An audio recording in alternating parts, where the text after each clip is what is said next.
একটু বোঝাও। এবার দেখ, তোমার আমার প্রথম দেখা, এই যে লাস্ট নোটগুলোকে যেভাবে আমি ছাড়ছি, অজানা এক ক্ষণে,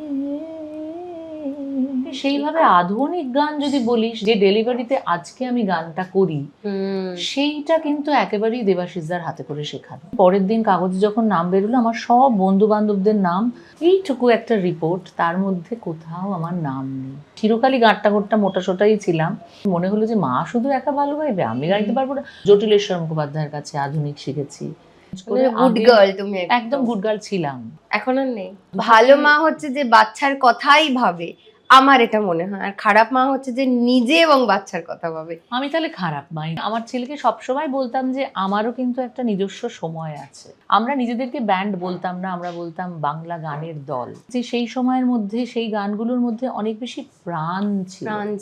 পঞ্চকবির গান, মানে যার মধ্যে রবীন্দ্রনাথের গান, তাকে আমরা একটা ক্যাটেগরিতে ফেলতে পারি।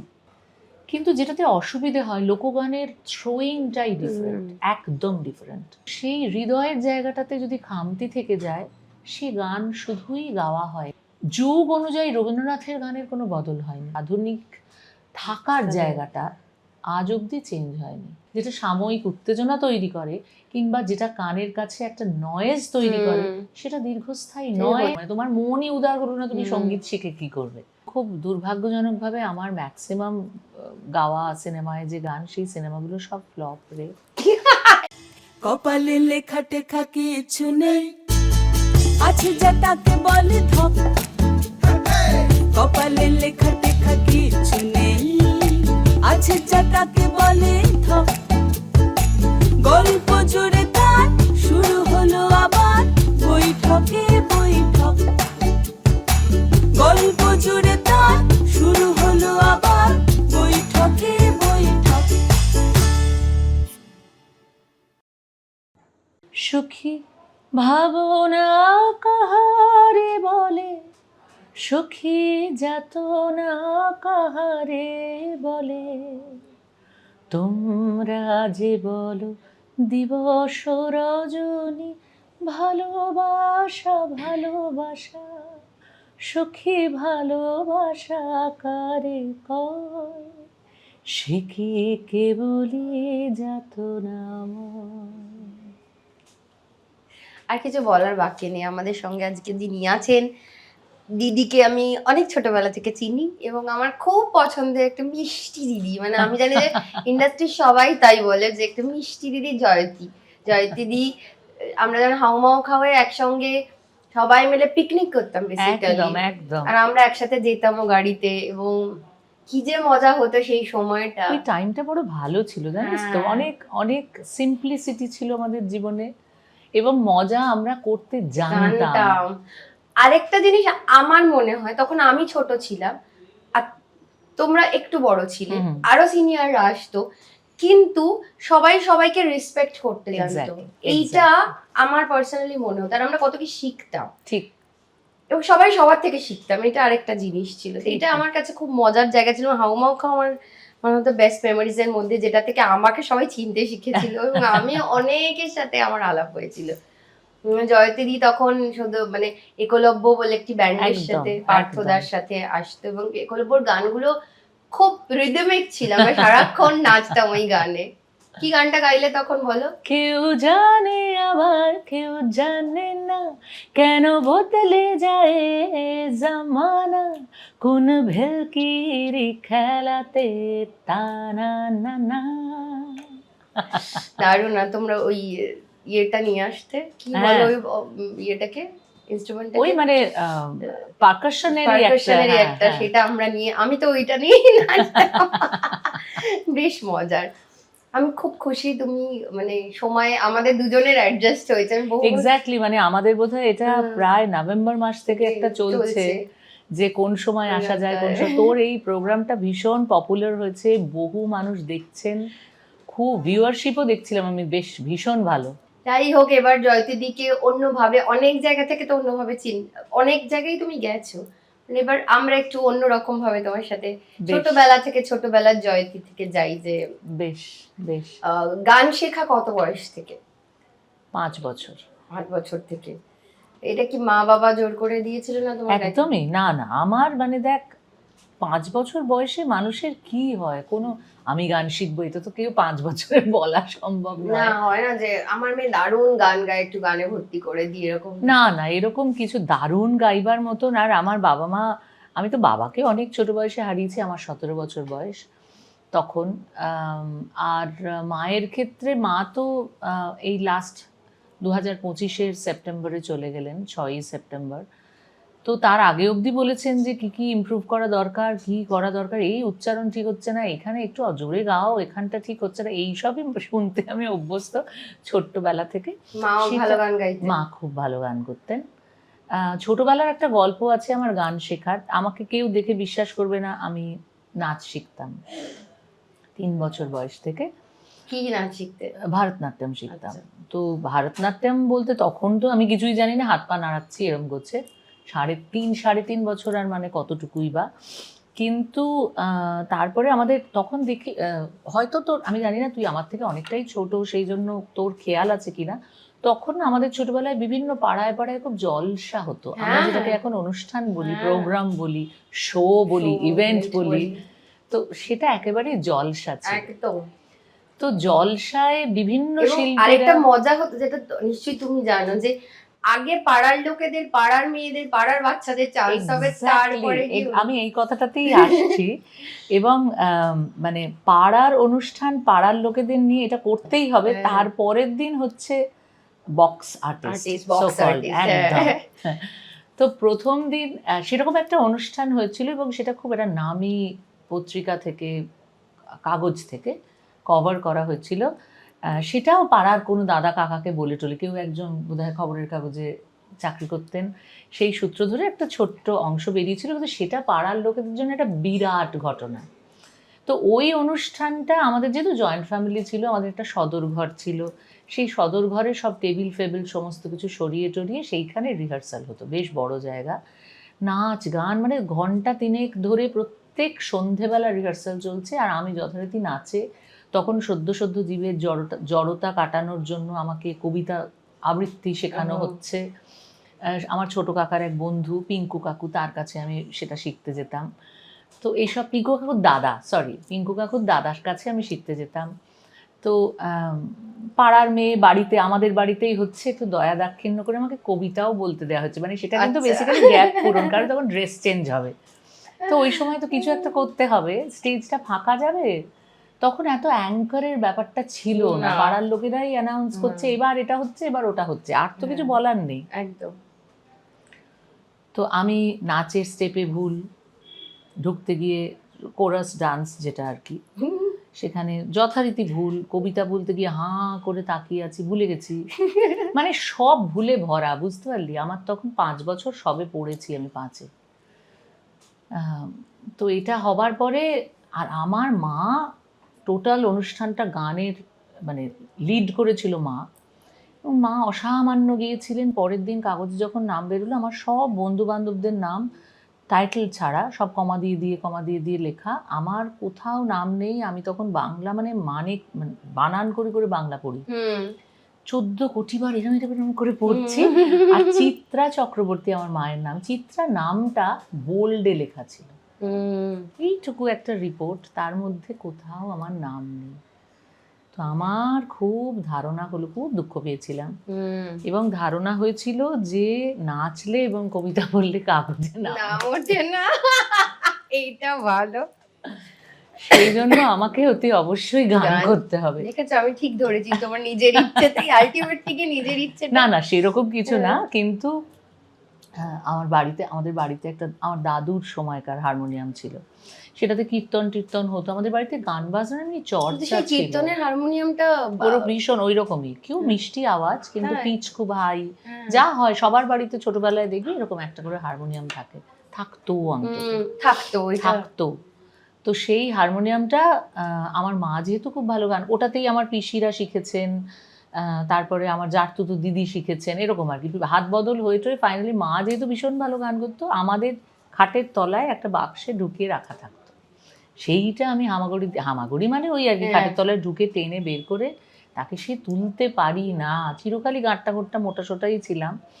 তো যাই হোক, সেসব করে আমার তখন বেলোতে হাত যায় না, হ্যাঁ। সেই হারমোনিয়ামটা বের করে স্টপারগুলো বের করে প্রায় হারমোনিয়ামের উপর উঠে মা একটা গান খুব প্রশংসিত হয়েছিল ওখানে, মরবি না ওঠে কোন সুরে বাজে। তো সেই গানটা হঠাৎ কেন বাজিয়ে গাইতে শুরু করলাম, আমি কিন্তু সারেগামা পাধানিসা কিচ্ছু জানতাম নিজে না। হারমোনিয়াম হ্যাঁ, বাজিয়ে? বাজিয়ে গাইতে শুরু করলাম। মাঝে মাঝে বেলোটা বন্ধ হয়ে যাচ্ছে, আবার উঠে গিয়ে খানিকটা ঠেলে দিচ্ছি যতটুকু বাজানো যায়। এই করে করে গানটা কি যে অসীম একটা জেদের বসে গানটা তুলে ফেললাম, এবং মনে হলো যে মা শুধু একা ভালো গাইবে, আমি গাইতে পারবো না। তখন ছোটবেলায় একটা এরকম থাকে। তো সেটা সামহাও মা তখন আমাদের 3 তলায় বেডরুম ছিল, সেইখানে মাটিতে বসে আমি ওই কাণ্ড করছিলাম, আর মা তখন 1 তলা থেকে ওপরে গিয়ে দরজার কাছ থেকে ওই গানটা শুনেছে। শুনে মায়ের চোখ ভর্তি জল, মায়ের মনে হয়েছে যে আমি তো গানে নজরই দিইনি, তার মানে নেগলেক্ট করেছি, আমাকে তাহলে কিছু একটা করতে হবে। তারপরেই রাত্রিরে সেই খবর আমার বাবার কানে চলে গেল, এবং দুজনেই অসম্ভব গান বাজনা পাগল মানুষ ছিলেন। সেই জন্য তারা নিজেরা ঠিক করলেন যে আমাকে এবার বোধহয় ভর্তি করাতে হবে গানে। তো সেই 5 বছরে আমি পাড়ার একজন টিচার, তিনি তখন সুপ্রিয়া ঘোষ, পিম্পুদি ডাকনাম, তো তিনি তখন রবীন্দ্রভারতীতে MA পড়ছেন তখন, তার কাছে আমাকে ভর্তি করে দেওয়া হলো। আর 2 দিনের মধ্যে কোনো এপাশ ওপাশ না করে, ওই আমার শুরু। তো তুমি কি ক্লাসিক্যাল না রবীন্দ্রসঙ্গীত? তখন তো 5 মিশালি, সবই 5 মিশালি শব্দটা ব্যবহার করছি বটে, আমাকে ধরলে এখন সবাই মারবে, কিন্তু যেমন সারগাম অলংকার পাল্টা এগুলো দিয়ে যেমন শুরু হয়, সেরকম শুরু হয়ে আস্তে আস্তে ছোট ছোট একটা করে রাগ, তান, সারগাম, এই সমস্ত বিস্তার, আলাপ, এবং মাঝে মাঝে অবশ্যই গান। কিন্তু এই যে স্পেশালাইজেশন যদি বলিস, মানে আমি ক্লাসিক্যাল আলাদা শেখা শুরু করলাম ক্লাস 5 থেকে। ক্লাস 6 থেকে রবীন্দ্রনাথের গান আলাদা করে শেখা শুরু করলাম। আমার মাস্টারমশাই, যিনি আমাকে মানে ক্লাসিক্যাল যার কাছে শিখতাম, তিনি নজরুল গীতিও শেখাতেন। তো তিনি চলে যাবার পর, তার ক্যান্সার হয়েছিল, মাস্টারমশাই চলে গেলেন যখন, তারপরে ক্লাস 10-এ আমি নাড়া বেঁধে শেখা শুরু করলাম সনাতন বন্দ্যোপাধ্যায়ের কাছে। তো সেটা পিওর ক্লাসিক্যাল। এবং সেইটার পরে বিমান মুখোপাধ্যায়ের কাছে নজরুল গীতি শিখতাম। মানে ওই যে ভাগটা শুরু হলো, জটিলেশ্বর মুখোপাধ্যায়ের কাছে আধুনিক শিখেছি। তারপরে আমার 11-12-এর পরে যখন আমার গ্র্যাজুয়েশন, সেই সময় থেকে সুভাষ চৌধুরীর কাছে রবীন্দ্রনাথের গানে গেলাম। মানে এরকম স্পেশালাইজেশনটা যদি বলিস, বা ভাগ করে করে এক একটা সাবজেক্ট এক একজনের কাছে ধরে শেখা, সেটা অনেক পরে হয়েছে। 5 পর্যন্ত আমি সুপ্রিয়া ঘোষের কাছেই ছিলাম। বাহ। আর নাচটা কত দূর হলো? নাচ আর হলো না, এই তো অবস্থা দেখতে পাচ্ছি। মানে কত 5 বছর থেকে নাচ ছেড়ে দিলে? না, 5 বছর থেকে নাচ ছাড়িনি, তারপরেও ধর মানে শিখেছিলাম হয়তো 8 বছর অবধি। আমার এক্স্যাক্টলি মনে নেই নাচটা করতে ভালো লাগতো না। নাচ বিষয়টার প্রতি কিন্তু আমার এখনো খুব ন্যাক আছে, কিন্তু কোনো রকম ন্যাক আছে মানে আমি দেখতেই ন্যাক আছে, দেখতে খুব ভালো লাগে। খুব যে বুঝি এমন তো নয়, আর খুব প্রথাগতভাবে শিক্ষা আমার হয়েছিল এমনও নয়। গানটাতে এমনভাবেই ঢুকে পড়লাম, এবং স্কুল পড়াশোনাতেও চিরকালই একটু সিনসিয়ার, একটু সিরিয়াস গোছেরই ছিলাম। আমি একটু সিরিয়াস ছিলাম, এটা মানে সব ব্যাপারেই, গান বাজনার ক্ষেত্রেও খুব সিরিয়াস ছিলাম। আচ্ছা, তো পড়াশোনাটা কার উপর রাগ করে সিরিয়াস হয়ে গেছি? না না না, মাকে খুব ভয় পেতাম, জমের মতো ভয় পেতাম মাকে। মায়ের একদম কড়া নিয়ম ছিল। চাকরি করতেন? না না না, একেবারেই হাউসওয়াইফ। মায়ের ভীষণ কড়া শাসন ছিল, ডিসিপ্লিন। মায়ের আন্ডারে যতদিন ছিলাম ততদিন খুব ডিসিপ্লিন লাইফ ছিল। এবং বিকেলবেলা চুল বেঁধে গান করতে বসতে হবে, এটা মাস্ট। তার আগে তুমি যা পারো করে নাও। তারপরে 7:30টার সময় উঠে পড়তে বসতে হবে, এটা মাস্ট, মানে করতেই হবে, কোনো এপাশ ওপাশ ব্যাপার ছিল না। আর আমি খুব লক্ষ্মী ছিলাম, এই কারণে বলছি, আমার মর্নিং স্কুল ছিল। মর্নিং স্কুল থেকে ফিরে আমি পড়তাম হাওড়ায়, থাকতাম, আমি তো হাওড়ায় জন্মেছি, তারাসুন্দরী বালিকা বিদ্যা ভবন। আচ্ছা, এটা নাম শুনে থাকবি, আমি এখন বলতে খুব গর্ব হয়, কারণ তোর এখানেও দেখছি লেখা রয়েছে। এই সময়টাতেই ইনফ্যাক্ট তারাসুন্দরী বালিকা বিদ্যা ভবনের যিনি হেডমিস্ট্রেস এখন, তার কিছু বক্তব্য, একদম আগুন রক্ত গরম করা বক্তব্য, এবং কাউকে ভয় না পেয়ে ওনার যে স্বাধীন বক্তব্য, সেটা খুবই প্রকাশ্যে এসেছিল ফেসবুকের মাধ্যমে, এবং সেই স্কুলের নামও তার সাথে জড়িয়েছিল। তো তো আমাদের তখনও স্কুল এরকমই ছিল, মানে সাহসী এবং বুঝতাম না, তখন অত বুঝিনি কখনো। খুব ডিসিপ্লিনড একটা ইয়ের মধ্যে, পরিমণ্ডলে, স্কুলের মধ্যেও সেইভাবেই বড় হয়েছি। আর আমি একটু চিরকাল ভীতু টাইপের ছিলাম, খুব যে আমি যে খুব নিজে সাহসী ছিলাম এমন নয়, খুব আচ্ছা। ডাকাবুকো আমি কোনোদিনই ছিলাম না। নিজে থেকেই তোমার পড়তে ভালো লাগতো সবকিছু। হ্যাঁ, মানে আমি স্কুল থেকে ফিরে এসে নিজেই আগে ড্রেস চেঞ্জ করে, স্কুল ড্রেস চেঞ্জ করে গুড আগে গার্ল তুমি একদম গুড গার্ল ছিলাম, সত্যিই ছিলাম। এখন আর নেই। এখন দেখ পরিস্থিতির চাপে আমি খুব একটা গুড গার্ল নেই। তারপরে কি করতে? মা হবার পরে একটু গুড গার্ল হতে হয়, মানে আবারও হতে হয়েছে ভালো মা হওয়ার জন্য। কিন্তু ভালো মা আর খারাপ মা এই দুয়ের মধ্যে তো কোনো সংজ্ঞা নেই তো, কোনো ভালো মা হচ্ছে যে বাচ্চার কথাই ভাবে, আমার এটা মনে হয়। আর খারাপ মা হচ্ছে যে নিজে এবং বাচ্চার কথা ভাবে। আমি তাহলে খারাপ মাই ছিলাম। আমার মনে হয় আমরা সবাই খারাপ মা, কারণ নিজের কথাও ভাবে, সঙ্গে বাচ্চার কথাও ভাবে। আমি তাহলে খারাপ মাই ছিলাম, ঠিকই বলেছিস একদম। মানে আমি শুধু বাচ্চার কথা ভেবেছি এমন নয়, কারণ আমি আমার ছেলেকে সবসময় বলতাম যে আমারও কিন্তু একটা নিজস্ব সময় আছে। টানা কন্টিনিউ শো করে গেছে, কখনো তো থামোনি না, সেটা আমি করতাম। যেমন ধর আমার ছেলে যে ডিসিপ্লিনটা আমি পেয়ে বড় হয়েছি, সেই ডিসিপ্লিনটায় আমি আমার ছেলেকে বড় করতে পারিনি, অনেস্টলি স্পিকিং। কারণ আমার সন্ধেবেলাই কাজ, আমি সন্ধেবেলাই বেরোতাম অনুষ্ঠান করতে। তো ওর যে পড়ার টাইম এক্স্যাক্টলি সন্ধেবেলা পড়তে বসতে হয়, এই ব্যাপারটাই ওর মধ্যে গ্রো করেনি। তো সেটা ছোটবেলায় যদি গ্রো না করে কোনোদিনই আর গ্রো করবে না, বুঝতেই পারছিস। তো যতদিন না ওর নিজস্ব চৈতন্য হয়েছে যে এবার আমায় পড়তে বসতে হবে, তত সময়ের আগে পর্যন্ত ও আমার উপরেই ডিপেন্ডেন্ট ছিল। কারণ আমি না বসালে ও না, মা তো বসছে না, আর বসে কি করবো, এরম ব্যাপার ছিল। এবার ধরো আমি রাত্রিরে ফিরলাম, 11:30টায় ফিরে হাই হাই করে ওকে নিয়ে হয়তো অঙ্ক করাতে বসলাম, তো লাভ নেই তো কোনো, বুঝতে পারছিস। তখন ঘুম পেয়ে গেছে, কিংবা একটা বাংলা পড়াতে বসলাম, কি যাই হোক, হোয়াট এভার, যে কোনো সাবজেক্ট, তখন ওর মাথায় কিছুই ঢুকছে না এবং প্রচণ্ড বিরক্ত, ওর ঘুম পেয়ে গেছে, ওর একটু ভালো লাগেনি, গোটা সন্ধ্যেটা ও খেলে কাটিয়ে ফেললো। তো এইগুলো তো আমি অন্যায় করেছি, খারাপ মায়ের মধ্যেই পড়ি আমি অবশ্যই। কিন্তু ঠিক আছে, তা সত্ত্বেও আমার মনে হয় জীবনটা এসবের থেকে অনেক বড়, এবং আমার ইন্টেনশনটা যদি কারেক্ট হয় তাহলে আমার সন্তানও বুঝতে বাধ্য যে মা কি চাইছে, বা মা আদৌ আমার ভালো চাইছে কিনা। তো এটা ও যখন বুঝেছে নিশ্চয়ই, তখন এখন তো মোটামুটি 20 বছর বয়স, এখন সে আমাকে এখন কিছুই দেখতে হয় না, সেখানে থাকেও না, নিজের পড়াশোনা হোটেল ম্যানেজমেন্ট পড়ছে শুনলাম, মানে এটা রান্না করে করে রেঁধে তো খাওয়ায় নিশ্চয়ই। খুব ভালো রাঁধে, বেশ ভালো রাঁধে। তবে হ্যাঁ, মানে নর্মাল মাছের ঝোল, ভাত, ডাল এসব রাঁধে না, কিন্তু ভালো, মানে বেশ কায়দাবাজি রান্না বেশ ভালোই রাঁধে।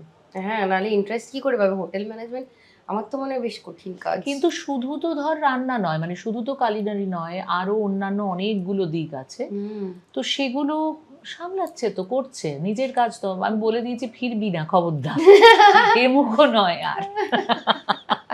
যেটা করতে গেছো নিজের চয়েসে গেছো, তোমার ইচ্ছে করে না যে তোমার সাথে তোমার ছেলে থাকে? মানে অন্য মায়েদের যেমন ইচ্ছে করে, কান্না পায় যে, খুব ইচ্ছে করে। আমি ভীষণই কান্নাকাটি, আমার একটা সময় তো খুবই হতো, যখন প্রথম চলে গেল তখন তো খুবই কান্নাকাটি। কিন্তু আমি ওকে এটা কখনোই কি বলবো, আমি মিস করি, কিন্তু এটা কখনোই চাই না যে আমার কাছে থেকে ওর স্বপ্ন পূরণটায় কোথাও বাধা হোক, এটা আমি কোনোদিনই চাই না। কারণ আমার মাও এটা আমার চায়নি বলেই আজকে আমার এই জায়গাটা, যতটুকু আমি আজকে ধর বসে, আমাকে একটা গেস্ট হিসেবে তুই ডেকেছিস, আমরা আড্ডা মারছি, গল্প করছি। তোমার কত ভালো ভালো গান আছে যেগুলো আমাদেরকে মন খারাপ হলে শুনতে হয়, এবং আমরা যারা জানি, চিনি তোমাকে। সুতরাং আমার মনে হয় যে এটা খুব জরুরি, মানে আমি বলেছি দূর থেকে মিস করা অনেক ভালো। তারপরে তোমার মানে এই ব্যান্ড তৈরি বা এই জগতে আসা, মিডিয়ার ফোকাসে আসা, এটা কবে থেকে হলো? ব্যান্ডটা ক্লাস 12। তোমার ওই সেম স্কুলই কন্টিনিউ করেছি? না না না, আমি ক্লাস 7-এ বেহালায় চলে আসি আমার বাবার কর্মসূত্রে। তখন আমি বেহালা গার্লস হাই স্কুলে পড়তাম। 7 থেকে 10 পর্যন্ত আমি বেহালা গার্লস হাই স্কুল থেকে মাধ্যমিক পাশ করেছি। তারপরে আমি আলিপুর মাল্টিপারপাসে 11-12 কমপ্লিট করেছি। তারপরে গ্র্যাজুয়েশন হচ্ছে বিবেকানন্দ ওমেন্স কলেজ, আমার জিওগ্রাফি অনার্স ছিল।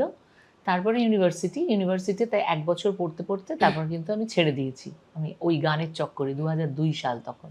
মানে এটাই তোমার প্রথম মানে একসাথে ব্যান্ড তৈরি করা? একেবারেই। তার আগে ধর আমি প্রফেশনালি গান বাজনা করা যেটা সেটা তো করি না। বিভিন্ন কম্পিটিশনে যাচ্ছি, নিজের মূল্যায়নের জন্য কম্পিটিশনে যাচ্ছি। আমি কিছু হতে না পারলে আমার এই গল্পটাও মানে আমার মনে হয় বলা উচিত আজকে একদম আড্ডা মারছি বলে। কীরকম ছিল বলতো, আজকালকার বাবা মায়েদের এটা ভীষণ মানে কেন হতে পারলো না, আমার মেয়ে ভীষণ ভালো গিয়েছিল কেন এটা, এই ব্যাপারটাই ছিল না। আমার মনে আছে রাজ্য সঙ্গীত একাডেমিতে একটা খুব দারুণ কম্পিটিশন হতো, এখনো হয়, কিন্তু তার মানদণ্ডটা সাংঘাতিক ছিল। ওখানে কিন্তু সলিল চৌধুরী জাজমেন্ট করতে যেতেন, মানে এরকম লেভেলের, বুঝতে পারছিস? তো আমি যদিও ওনাকে পাইনি, কিন্তু সুকুমার মিত্র বল, শিপ্রা বসু বল, এনারা সবাই জাজমেন্টে থাকতেন। তো সেখানে রবীন্দ্রনাথের গানে সুশীল চট্টোপাধ্যায়, সুভাষ চৌধুরী, মায়া সেন, এনারা সব ছিলেন। তো আমি হিট হতো, ফাইনাল হতো, তো আমি হিটটাতেই উঠিনি, বুঝেছিস? আর আমার পাশের বাড়িতেই বেহালাতে তখন আমারই এক বান্ধবী, সমবয়সী, একদম সমবয়সী, ও খুব ভালো গান করতো। কোয়েল ওর নাম, কোয়েল রায়, ডাক নাম ছিল মান্টি। সে উঠেছে হিটে। এবার মানে দুঃখে যন্ত্রণায় মানে আমার অবস্থা খারাপ হয়ে গেছে। আমি শুধু ভাবছি উঠলাম না, ঠিক আছে ও কেন উঠলো? এটা তো ভারী। এবার এইটাই আমি তোকে বলতে যাচ্ছি যে এটা প্রকাশ করার কোনো জায়গা ছিল না। এবার কেন ছিল না তারও কারণ আমি বলছি। মনে মনে মানে দুঃখে কাতর হয়ে যাচ্ছে। এবার ভাবছি ও বোধহয় এরপর ফাইনালে মানে বসে ফার্স্ট হয়ে যাবে, এবার আমি কি করে মুখ দেখাবো, মানে এরকম একটা জায়গায় চলে গেছে। আমি তো 9-এ পড়ি, ও 9-এ পড়ে। এবার ওর মা মানে কাকিমা আর কি, মান্টির মা, এখন কি হাসি পায় এই কথাগুলো ভাবলে। মান্টির মা আমাকে কাকিমা বললেন যে আহারে মেয়েটা এত ভালো গায়, তা সত্ত্বেও কেন, কি ভুল গেয়েছিলি, কি করেছিলি? আমার মা যথারীতি তাকে থামিয়ে দিই, একদম তুমি ওর কথা ভেবো না, তো তুমি যাও ওর সাথে মান্টির সঙ্গে ভেতরে যাও, গিয়ে ও যাতে এর পরের রাউন্ডটা ভালো করে গাইতে পারে সেই চেষ্টা করো। আর হয়নি তো কী হচ্ছে, আবার পরের বার নাম দেবে, তাতে কী হচ্ছে, ওটা কোনো ব্যাপার নয়। আচ্ছা, এবার আমার বাবা গেল আনতে অফিস থেকে। আর সারা জীবন আমার বাবার মানে সারা জীবন মানে যতদিন আমি কম্পিটিশনে গেছি বাবার কাজই ছিল আমার হারমোনিয়াম বই আনা। ওটা আমার খুব লাকি গিয়েছিল, বুঝতে পারলি? আচ্ছা। তো বাপি তো অফিস থেকে ঘামতে গেছে, কি হলো না, মেয়ে উঠতে পারেনি, হিটেই ওঠেন। ঠিক আছে কোনো ব্যাপার না, কিন্তু মানটি উঠেছে, ঠিক আছে আমরা তাহলে বাড়ি ফিরবো না, আমরা অপেক্ষা করবো ওর হয়ে যাওয়া অবধি। এবং অপেক্ষা করা হলো। মানটি ফাইনালি যদিও আরও অনেক ভালোরা ছিল, তো সেইবার ও কোয়ালিফাই করতে পারেনি, কিন্তু তখন আমি দুঃখে মুহ্যমান। আমার বাবা কচুরি, তারপরে তখন সবে ওই ইয়ে বেরিয়েছে বল, ধোকলা, মানে বেরিয়েছে না, ধোকলা তার আগের থেকেও ছিল, মানে আমরা তখন খাওয়া শুরু করেছিলাম কচুরি, ধোকলা, মিষ্টি সব শ্রীহরির থেকে, সেসব কিনে নিয়ে বাড়ি ফেরা হলো। ওদের বাড়িতে কাকু, কাকিমা, মান্টি, আমি, আমার তখন গলা দিয়ে মানে ঢোক গিলতে পারছি না, খেতেই হবে, ওকেও খেতে হবে, আমাকেও খেতে হবে, হেসে হেসে খেতে হবে, মজা করতে হবে, আনন্দ করতে হবে, কারণ ফেলিয়ারটাকে এনজয় করো। মানে এই, এবং ওর যে একটা অ্যাচিভমেন্ট হয়েছে সেটাকে তুমি বন্ধু হিসেবে যদি ঠিকঠাক অ্যাকসেপ্ট না করতে পারো, তাহলে তোমার গান শেখা কেন, মানে তোমার মনই উদার হলো না, তুমি সঙ্গীত শিখে কি করবে, সঙ্গীত চর্চা করে কি করবে? তো মিউজিক, প্রথমে আমাদের উচিত মিউজিকটা আমাদের শরীরের মধ্যে, আমাদের মনের মধ্যে, আমাদের অন্তরের মধ্যে, মস্তিষ্কের মধ্যে আগে কি এফেক্ট ফেলছে এটা জরুরি। তারপর তো কম্পিটিশন, পজিশন, অ্যাচিভমেন্ট ইত্যাদি ইত্যাদি। আসল অ্যাচিভমেন্ট তো আমার অন্তরে। একদম। আর যে গানটা গাইলাম সেই গানটা গিয়ে আমি কতটা একদমই, এই যে সফলতা আর সার্থকতা এই দুটোর মধ্যে যে একটা সাংঘাতিক তফাৎ আছে। সফল শব্দটা তো একটা, সত্যি কথা বলতে একটা স্টেট অফ মাইন্ড। তার লিমিটেশন কি? হ্যাঁ, মানে ওটা একটা স্টেট অফ মাইন্ড, একদম স্টেট অফ মাইন্ড। তুই কিভাবে দেখছিস সফলতা সেটা আলাদা, সার্থকতাও কিন্তু একটা স্টেট অফ মাইন্ড। কিন্তু যে সফল নয় সেও কিন্তু সার্থক হতে পারে। তো এই ভাবনাগুলো আমাদের সময় ভাবানো হতো, আমাদের জীবন দর্শনে এগুলো ঢুকে গেছে।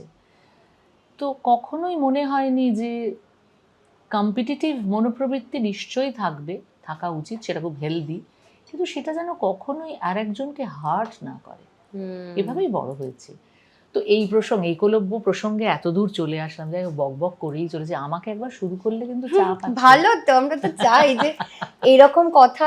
দেখো, একজন সফল মানুষের কাছ থেকে যদি আমরা এই কথাগুলো শুনতে পাই, আমার মনে হয় যে যারা হেরে যাচ্ছে বা ধরো যাদের মনে হচ্ছে আর কিছু হবে না, জীবনটা শেষ, তারা কিন্তু আর থেমে থাকবে না, এগিয়ে যাবে। এটাই তো চেষ্টা আর কি। যদিও আমি নিজেকে খুব সফল মনে করি না, কিন্তু ওই যে বললাম স্টেট অফ মাইন্ড, সফল গান বাজনার ক্ষেত্রে হয়তো মনে করি না, কেরিয়ারের ক্ষেত্রে হয়তো মনে করি না, মনে হয় আরো অনেক কিছু করার বাকি আছে, অনেক কিছু আছে ঠিকই।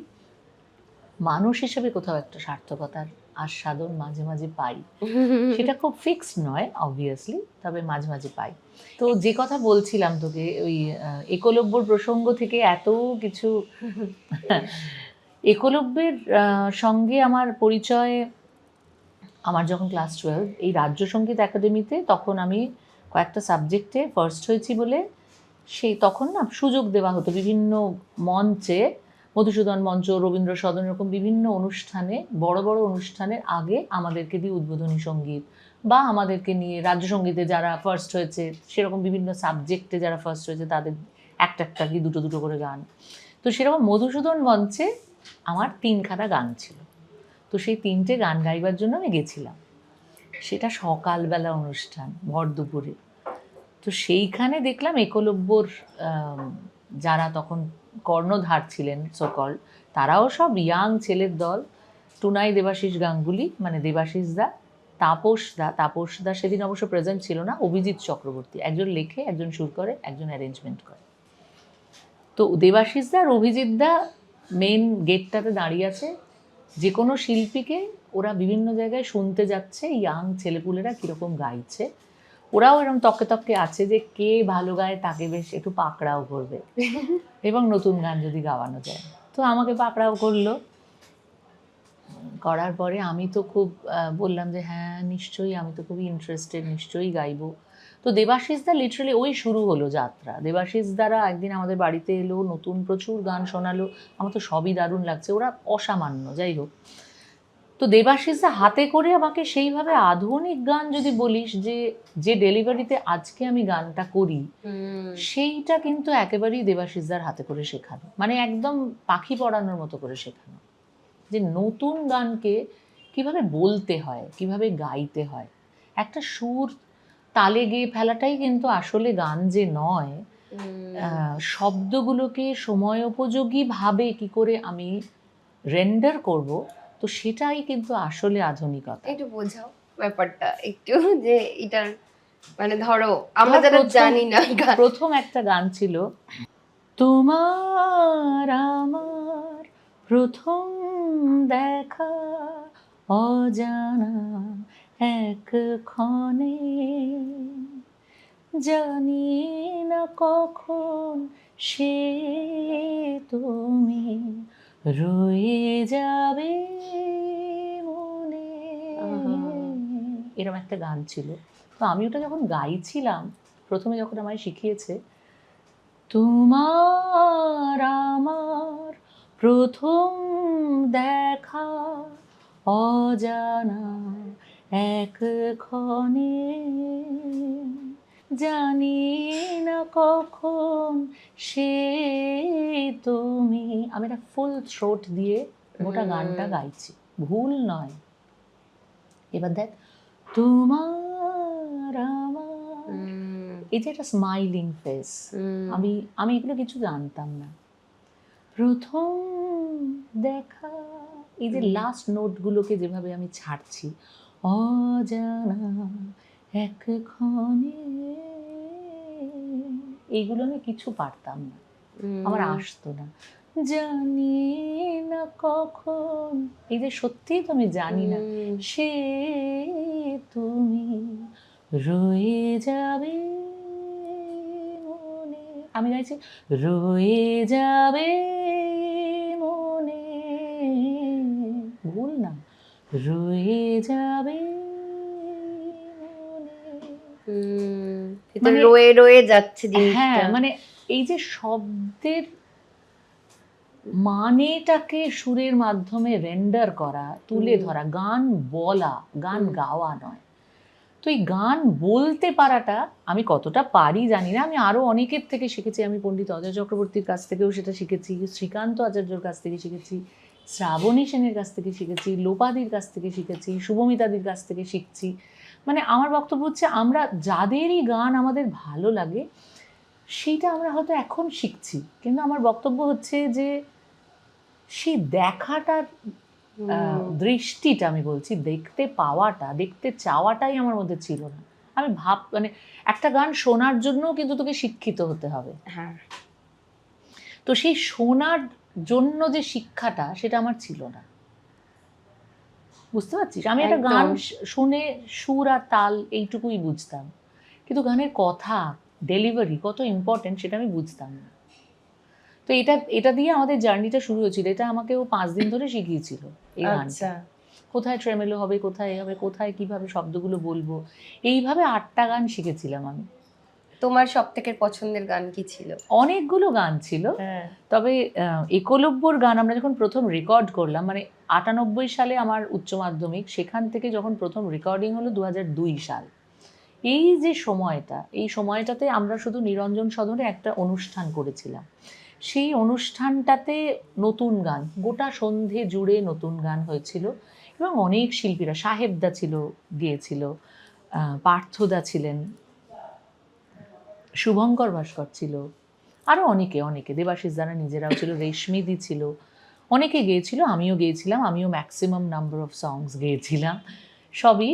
তো প্রচুর প্রিয় গান আছে, সেগুলো অনেকগুলো এখন রেকর্ড করাও হয়নি, এমনও আছে। তবে একলব্যর একটা সিগনেচার সং ছিল, অনেকগুলো সিগনেচার সঙের মধ্যে একটা গান, যেটা আমরা ভিডিও করেছিলাম প্রথম 2002 সালে, যেটা এখনও ইউটিউবে আছে, কেউ যদি চায় শুনতে পারে। আমি জানি না ওটাও কোরাস ছিল, কোরাস ইন দ্য সেন্স আমরা বিভিন্ন, মানে ব্যান্ড যেহেতু, আমরা নিজেদেরকে ব্যান্ড বলতাম না, আমরা বলতাম বাংলা গানের দল। তো সেরকম একটা গান তোকে আমি 2 লাইন একটু শোনাতে পারি, আমি জানি না কেমন হবে পুরোটা। তুত্তুরুত্তুরুত্তুরু, তুত্তুরুত্তুরুত্তুরু, তুত্তুরুত্তুরুত্তুরু, চলতে চলতে পথ, চলতে চলতে পথ যেখানে থামে কলরব,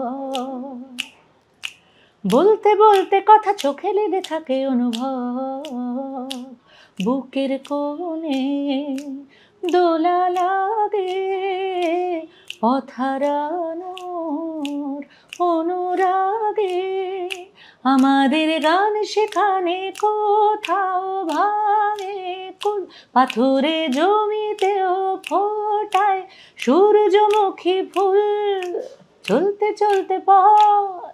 এই একটা গান ছিল। তোর কাছে ইচ্ছে মূর্তি। হ্যাঁ, তোর কাছে ইচ্ছে মূর্তি সেকেন্ড অ্যালবামের গান। আচ্ছা, ওটা একটা অসাধারণ গান, খুব ভালো গান, এবং গানের কথাগুলো এত সুন্দর ছিল। আর আমরা হাউমাউ খাও এই গানগুলো মানে বারবার করা হতো। কিন্তু তোর কাছে ইচ্ছে মূর্তি খুব হিট গান। আর একটা রাজস্বীদার গান ছিল, মাথায় অঝোর বৃষ্টি নিয়ে বেঁধেছিলাম চালা, অসামান্য হিট ছিল তখন FM এ। রাজস্বীদা ওটা কি ভালো গায় রে, আমি এটা এই গানগুলো না কিরকম যেন মনে হয় আমার গান, মানে বাংলা গান। এক্স্যাক্টলি। এখনকার গানগুলো তোমার মনে হয় না যে আমার গান নয়, কোথা থেকে যেন টুকে টুকে, মানে সব মিলিয়ে খিচুড়িতে হয়তো তখনও হতো, তখনও না, কিন্তু কোথাও গিয়ে বাঙালি আনা ছিল গানগুলোর মধ্যে, কথাগুলোর মধ্যে। একদমই, এটা বোধহয় সত্যি যে সেই সময়ের মধ্যে সেই গানগুলোর মধ্যে অনেক বেশি প্রাণ ছিল। তবে হ্যাঁ, এটাও আবার ঠিক নয় যে এখনকার গানগুলো আমার গান বলে মনে হচ্ছে না। তুই অ্যাজ এ লিসনার হয়তো এটা ভাবছিস, কিন্তু আমি একজন সিঙ্গার হিসেবে, একজন আর্টিস্ট হিসেবে এটা হয়তো সবসময় মনে করি না। আমার আসলে মনে হয় যে এখন গান বাজনা শোনার জন্য যে ধৈর্য, ওই যে আমি একটা কথা বললাম যে গানের মধ্যে শুধু প্রাণ থাকলে চলবে না, যে শুনছে তার মধ্যেও সেই প্রাণটা থাকা দরকার। সেইটা না কোথাও একটা মিসিং। মানুষের জীবনে একটা অসম্ভব অস্ত্র চলে এসছে, সেটা হচ্ছে মোবাইল। মোবাইল মানুষকে না অনেক অধৈর্য করে দিয়েছে, এবং এই অধৈর্যটাই মানুষকে একটা পার্টিকুলার জায়গায় কনসেন্ট্রেশনের পথে চরম বাধা তৈরি করছে। এটা যে কিভাবে আমাদের ক্ষতি করছে এটা আমরা কেউ নিজেরা বুঝতেও পারছি না। এটা আমারও হয়েছে। আমিও একটা গান যদি মোবাইলে শুনি, আমি না বেশিক্ষণ শুনতে পারি না, আমার মনে হয় যে আমি কি করে তারপর স্ক্রোল করে অন্য জায়গায় চলে যাব। কিন্তু আমি যখন সবকিছু ছেড়ে শুধু গান শুনবো বলে গান শুনছি, তখন কিন্তু আমি সেটা শুনতে পারি। সেটা মোবাইলে নয়, অন্য মাধ্যমে। ওই মাধ্যমগুলো চলে গিয়ে বড় গন্ডগোল হয়ে গেছে। এখন এই সবটাই তো ইউটিউব হয়ে গেছে আর কি, এর বাইরে কিচ্ছু নেই। তোমার এই মুহূর্তের গানগুলোর না, আমার যেটা মনে হয় বাংলা ব্যান্ডও তো বা বাংলা গানের দলও তো আর নেই, তৈরি তো হচ্ছে না সেরকম। আর সেই সময়টা যা যেটা একটা ব্যান্ড ছিল সেগুলোই আছে। এক ঝাঁক ব্যান্ড তৈরি হয়েছিল, মানে এক্সে ওয়ার্কারে কেমন আমার মনে একদম। আছে যে হাওমাও খাওয়ায় প্রত্যেক দিন আগে নতুন নতুন নতুন নতুন ব্যান্ড আসতো এবং কি ভালো ভালো গান গাইতো সবাই, দুর্দান্ত দুর্দান্ত গান গাইতো। সেই তুই ভাব না, আজকে অনিন্দদার ওই গানটা শহর, এই তারপরে গানটা লক্ষ্মী ছাড়া, এক ঝাঁক ইচ্ছে ডানা, ছাড়া। কি অসামান্য গান, মানে জাস্ট পটার গান তো সেই যে হলুদ পাখি। সেই যে হলুদ পাখি, মানে এই আমরা পিকনিকে গেলাম এখনো ওই গানই চলে, ওই গানই শোনা হয়, এর বাইরে আমরা আর কিছু এবার সেইগুলোই কিন্তু এখনো আছে। ধর চন্দ্রবিন্দু বল, ক্যাকটাস বল, চন্দ্রবিন্দু, লক্ষ্মী ছাড়া বল, শহর বল, ভূমি, ভূমি, হ্যাঁ, তারপরে ফসিলস যদিও সেই সময় আমি যে খুব শুনতাম আমিও না। নয়, কিন্তু এখন আমি শুনি। এখন হ্যাঁ। আমি মানে আমি খুবই রূপমদার গান বাজনার আমার একদম অন্য ধারার ধারার একটা গান গান। বাজনা এবং rock অসামান্য লেখা। band একদম। একদম একদম পুরো হার্ড রক ব্যান্ড। সিনেমার জার্নিটা কি করে শুরু, বা সিরিয়ালের জার্নি, সেখানেও তো তুমি অনেক গান গেয়েছো। হ্যাঁ, এবং খুব দুর্ভাগ্যজনকভাবে আমার ম্যাক্সিমাম গাওয়া সিনেমায় যে গান, সেই সিনেমাগুলো সব ফ্লপ রে। এটা কি, তুমি আলোতে গিয়েছিলে তো? না, আলোতে আমি গাই। আচ্ছা, আমি ভালোবাসার বাড়িতে গিয়েছিলাম। হ্যাঁ। আলো সুপার ডুপার হিট, ভালোবাসার বাড়ি হ্যাঁ, যাই হোক। যাই হোক। তো আমি এরকম প্রায় 24-25টা সিনেমায় গান করে ফেলেছি, কোনোটারই নাম খুব একটা শুনতে পারবে না। তার মধ্যে একটি তারার খোঁজে, হুম, ছয় ছুটি, যেগুলো মোটামুটি একটু আধটু শোনা যায়। মুক্তধারা খুব হিট হয়েছিল। মুক্তধারা তো ভালো হ্যাঁ, ছিল। আর তারপরে এরকম অনেক, বোধনে গিয়েছি, মিসেস সেন সেটাতে গিয়েছি, এরকম অজস্র সিনেমায় গিয়েছিলাম। শেষে তো তুমি বোধহয় করলে লহ গৌরাঙ্গের নাম রেতে গাইলাম। তো সেখানে গানগুলো খুবই মানুষের কাছে পৌঁছেছে, জনপ্রিয় হয়েছে। তাহলে এই ছবি, যদিও ছবিটা আমি জানি না কি অবস্থায় আছে। ছবি আমার এখনো অবধি লহ গৌরাঙ্গের নাম রে, ওটা অন্য ধারার ছবি, অন্য রকমের ছবি। এটা একটা মিক্সড রিপার্কেশন হয়েছে ডেফিনেটলি। কিছু মানুষের খুব ভালো লেগেছে এরকম আমি জেনেছি, খুব রিসার্চ ওরিয়েন্টেড মনে হয়েছে। আবার কিছু মানুষের মনে হয়েছে যে না, তারা যেটা চাইছিলেন সেরকম হয়তো পাননি। মানে এগুলো একটা মিক্সড ইয়ে। কিন্তু বোধন যেমন ভীষণ ভালো একটা ছবি, কিন্তু বোধন খুব সকলের দেখার মতো ছবি নয়। তো এরকম হয়েইছে, মানে এটা আমি মনে করি লাক, একদম একেবারেই লাক। আমি এখন, আজকে আমার 46 বছর বয়স, আমি এই বয়সে এসে এটা ফিল করতে পারি স্বরলিপি, যে ওই যে তোকে একটা প্রথম কথা বললাম যে জীবনটা অনেক বড়, যে কোনো ছোট ছোট অ্যাচিভমেন্ট, যে কোনো অ্যাচিভমেন্ট জীবনে কিন্তু আলটিমেটলি ছোটই, জীবনের তুলনায় ছোট। তো সেটাকে বড় করে দেখাটাও আমাদের কাজ, নিশ্চয়ই কাজ। কিন্তু আমি মনে করি যে তুই কত দীর্ঘ সময় ধরে তোর ফিল্ডে টিকে আছিস, তুই কাজ করছিস এবং তোর আরো বেটার কিছু করার ইচ্ছে আছে এবং দেবার ইচ্ছে আছে। This is very important. সেই কাজ সকলে শুনছে, সকলের কাছে পৌঁছচ্ছে, কিছু মানুষের কাছে পৌঁছচ্ছে, মাসের কাছে পৌঁছচ্ছে কি পৌঁছচ্ছে না, এটার হিসেব রাখাটা আমাদের কাজ নয়। সেটা টাইম রাখবে, সেটা নির্দেশ করার জন্য আরেকজন আছেন ওপরে। তো তোর যেটা করার তুই সেটাই করতে পারিস, কাজ থামিয়ে তুই বসে আছিস কিনা এটা ইম্পর্টেন্ট। তো আমি এটাতে খুব খুশি যে আমি 2002-তে শুরু করেছিলাম, আজকে 2026। তো আমি 2026 পর্যন্ত কাজের ফিল্ডে আছি। আমি যেটা 2002-তে শুরু করেছিলাম তার অনেক আগের থেকে তার প্রস্তুতি ছিল। শুরুটা করেছিলামও খুব একদম উইদাউট এনি প্ল্যানিং আর কি, মানে কোনো প্ল্যানিং আমার গান বাজনা নিয়ে ছিল না। আমি শুধু গান শিখবো, গান গাইবো, নিজের জন্য গাইবো, এটাই কিন্তু আমার প্ল্যানিং ছিল, আর কিছুই আমি কখনোই আশা করিনি। সবটাই জীবনে পড়ে পাওয়া 14 আনার মতন এসছে জীবনে, তো সেটা নিশ্চয়ই ওপর থেকে নির্দেশ ছিল। আমাকে দিয়ে কি কাজ করাবে সে তো সে ঠিক করে রেখেছে, আমি ঠিক করার কেউ নই। I'm R happy. তোমাকে কি নিজের কি শুধু বাংলার মধ্যেই থাকার ইচ্ছে আছে, বাংলার বাইরে কখনো দেখ, সুযোগ ডাকছে পেয়েছো? তো না কেউ। তোমাকে তো যেতে হবে বোধহয়, এখানে বোধহয়। এটা আমি একটা খুব ব্লান্ডার করেছিলাম, এটা জানি না আমি আমার বলা উচিত কি। আমাকে অজয় অতুল ফোন করেছিলেন, মানে ওনার অফিস থেকে ফোন এসেছিল। বাপিদা যে গিটার, সঞ্জয় দাস, বাপিদা তো বম্বেতে আছে, তাপসদাও বম্বেতে আছে, ম্যান্ডোলিন, ওরা তো একচেটিয়া কাজ করে। তো তাপসদা তো অরিজিৎ সিং এর সঙ্গে বাজায়, বাপিদাও হ্যাঁ হরিহরের সাথে দেখা হয়েছে আমার অনেকবার। তো বাপিদা আমাকে একদিন, আমি তখন বাংলাদেশে অনুষ্ঠান করতে গেছি, বাপিদা আমাকে ফোন করে বলে, তুই কেন ফোন ধরছিস না, তোকে আর কিছুতেই ঠিক করা গেল। আমার ফোন না ধরাটা একটা, হ্যাঁ সেটা তো আমরা বুঝতে পারলাম। বুঝেছিস তো, সবাই বোঝে আর সবাই খুব খারাপ কথা বলে আর কি। যাই হোক, বদনাম কুড়িয়েছি জীবনে কিছু, তার মধ্যে এটা একটা। আমাকে তাই বললো, বলে টলে বললো তোকে অজয় অতুলের অফিস থেকে ফোন করা হচ্ছে। অজয় অতুল, ও মাই গড, মানে এটা তো হিউজ, মানে ভাবতে পারছি না আমি। তো বলছে যে হ্যাঁ ফোন করা হচ্ছে, তোর গান কোথাও একটা ওনারা শুনেছেন, তোকে দিয়ে একটা কাজ করাতে চান, ডেকেছেন, তুই এক্ষুনি, আমি তোকে নাম্বার দিচ্ছি, ফোন কর। এবার আমাকে নাম্বার দেওয়া হলো, আমি ফোন করলাম, ওনার সেক্রেটারি যিনি ফোন করেছিলেন তার নাম্বারই। তো সেখানে আমি ফোন করলাম, উনি বললেন যে আপনি কবে ফিরছেন। আমি বললাম আমি বাংলাদেশে আছি, আমি এই সময় ফিরছি, ইত্যাদি ইত্যাদি সবই করে আমার হাজব্যান্ডের নাম্বার দিলাম। ও তখন কলকাতায় ছিল। তো এবার কিভাবে যাওয়া, কি বৃত্তান্ত, কি গান, আমি 2 দিনের মধ্যেই বাংলাদেশ থেকে ফিরলাম। ফিরে ফাইনালি আমি দেখলাম যে বম্বে যেতে হবে এবং একটি গান গাইতে হবে। সেটা কিন্তু পুরোটাই ডিপেন্ড করছে, ওনাদের ভীষণ পছন্দ, মিউজিক ডিরেক্টরের ভালো লেগেছে, কিন্তু প্রডিউসারের ভালো না লাগলে থাকবে না সেই গান। এবার আমি বললাম যে তাহলে তো আমাকে ফ্লাইটের টাকা দিতে হবে, তা নাহলে আমি কেন যাব, নিজের পয়সা খরচা করে যাব না। তখন ওরা বললো যে না, এটা তো সম্ভব না, কারণ ফাইনাল গাওয়াটা যখন হবে তখন আমরা সমস্ত খরচা বেয়ার করবো, আদারওয়াইজ এটার জন্য তো করবো না। ব্যাস, আমি বেঁকে বসলাম। আমার মনে হলো যে না, আমি তো নিজের পয়সা খরচা করে, এবং বম্বেতে রাতারাতি যাওয়া আসা, এবং সেই দিনটার জন্য যদি থাকার গল্প হয়, ওই যে বম্বেতে থাকার যে স্ট্রাগলটা, সেটার সম্পর্কে আমার কোনো ধারণাই নেই। তো এই যে সবাই বেসিক্যালি, পরে শুনলাম সবাই বেসিক্যালি যান, গিয়ে ডাইরেক্ট এয়ারপোর্ট থেকে কি স্টেশন থেকে হোয়াট এভার, যে যেভাবে যেতে চায়, স্টুডিওয় গিয়ে অপেক্ষা করে, স্টুডিওতে কাজ হয়, ওখান থেকে ডাইরেক্ট এয়ারপোর্ট আসে, করে বাড়ি আসে। তো এটা আমার পক্ষে প্রচণ্ড টাফ, আমি তখনও সেটা নিয়ে ভেবেই উঠতে পারছি না।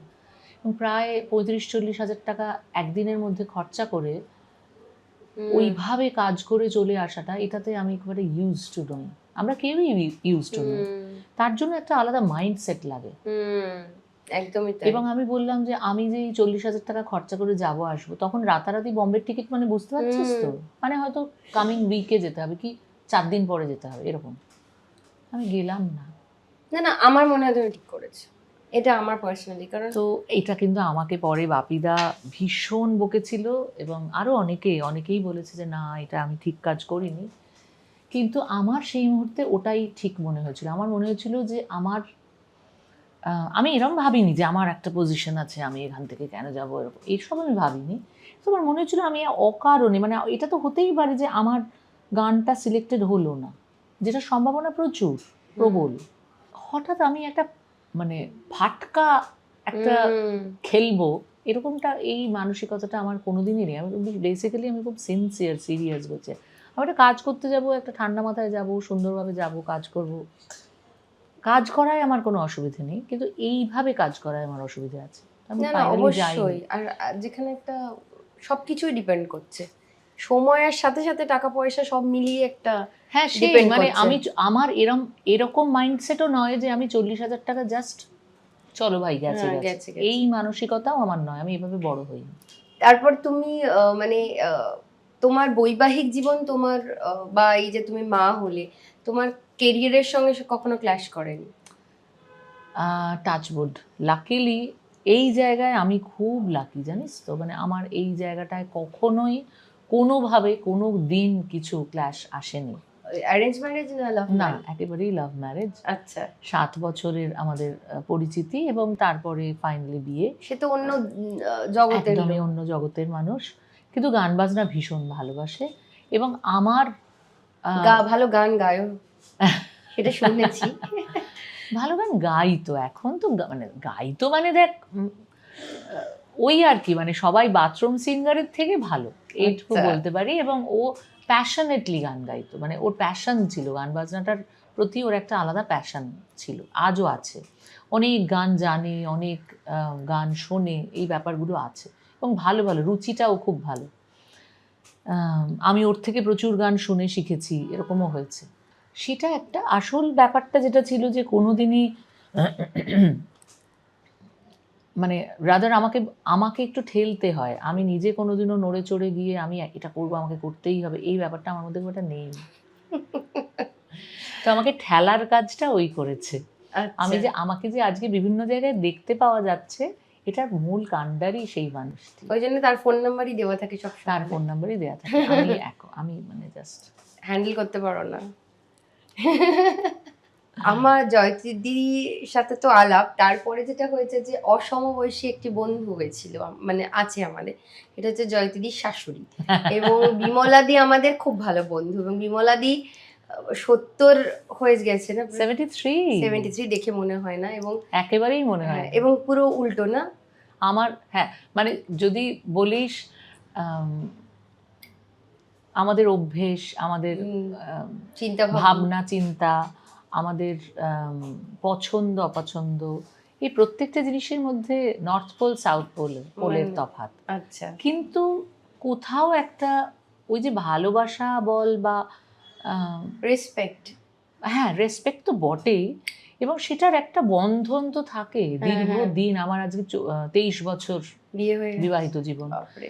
সুতরাং সেটার একটা কি বলবো, মানে কাকিমা, এমনিতে আমি কাকিমা বলি, বিয়ের আগের থেকে যেহেতু কাকিমা বলতাম, কেউ প্লিজ কিছু মনে করবেন না, আমি তারপরে আর মা বলে উঠতে পারিনি, কারণ কাকিমা আমাকে ওই যে এইটাও একটা তফাতের কথাই বলবো, আমাকে কাকিমা বলেছিল যে মা একজনই হয়, আমাকে একদম মা বলে ডাকার দরকার নেই।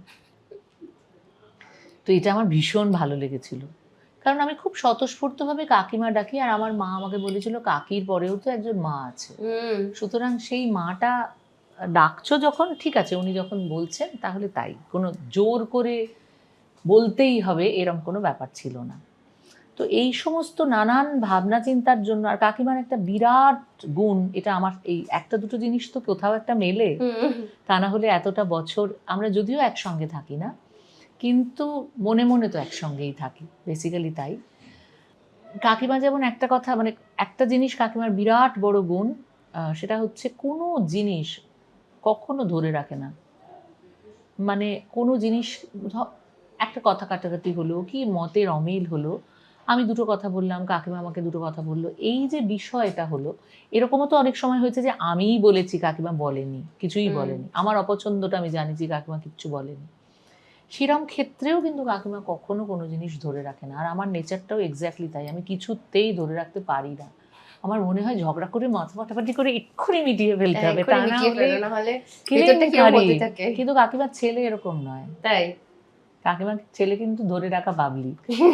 পরে গিয়ে শোনায় না, 531 দিন বাদে বলে 531 দিন আগে কি করেছিলে। না না, এত মনে রাখে না, এত মনে রাখতে পারে না, কিন্তু অকারণেই ধর ভীষণ ধরে রাখা স্বভাব, মানে দুদিন হয়তো সেটাকে নিয়ে লিঙ্গার করলো, মানে এরকম, এইটা আমার পছন্দ না। আমার মা ঠিক এরকম ছিল, ওই যে আমার মায়ের সাথে আমার বরের খুব মিল, আর তোমার সাথে আমার শাশুড়ির সাথে এই ব্যাপারে আমার খুব মিল।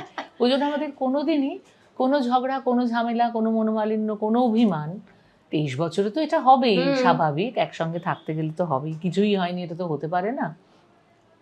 শত বৈপরীত্য থাকলেও এই জায়গাটার কারণে কোনোদিনই খুব একটা অসুবিধা হয়নি। তাহলে তো সিনেমা হল, এবার সিনেমা ছাড়া আর কি কি মাধ্যমে তুমি গান গেয়েছো? সিরিয়ালে গেয়েছি, ধর ওয়েব সিরিজে গেয়েছি। প্রথম কিসে সুযোগ পেলে? প্রথম কি দিয়ে শুরু করলে? ব্যান্ডের পর? প্রথম তো অ্যালবাম 2002 সালেই, ইনফ্যাক্ট আধুনিক গানের অ্যালবাম দিয়েই আমার হাতে খড়ি, যদি যেভাবে বলিস, ইন্ডাস্ট্রিতে আসা। একরব্যের অ্যালবাম ছিল আর এক আরম্ভের গান, আর আমার সোলো অ্যালবাম ছিল দূরের পাড়ি। আচ্ছা, যেটাতে সবকটা নখানা নতুন গান ছিল। তো সেটা দিয়েই শুরু। এটা 2002।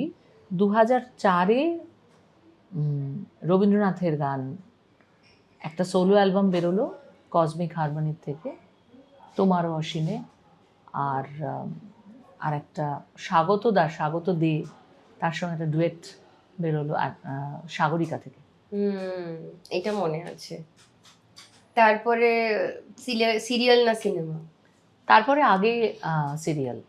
কি? প্রথম সিরিয়াল আমার এই মুহূর্তে খেয়াল পড়ছে না, প্রথম সিনেমাটা মনে আছে, ছয়ে ছুটি বলে একটা সিনেমা। হ্যাঁ, গৌতম ঘোষালের মিউজিক ছিল, অনিকেত দার ছবি ছিল।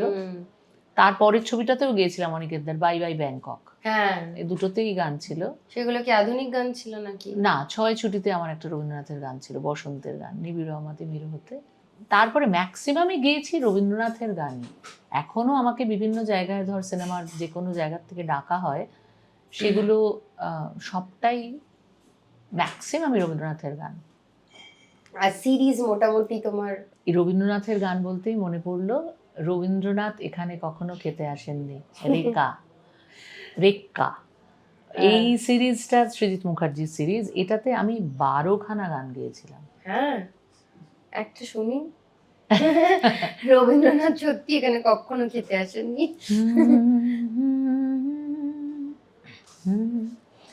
বুধু মিছে রাগ করো না,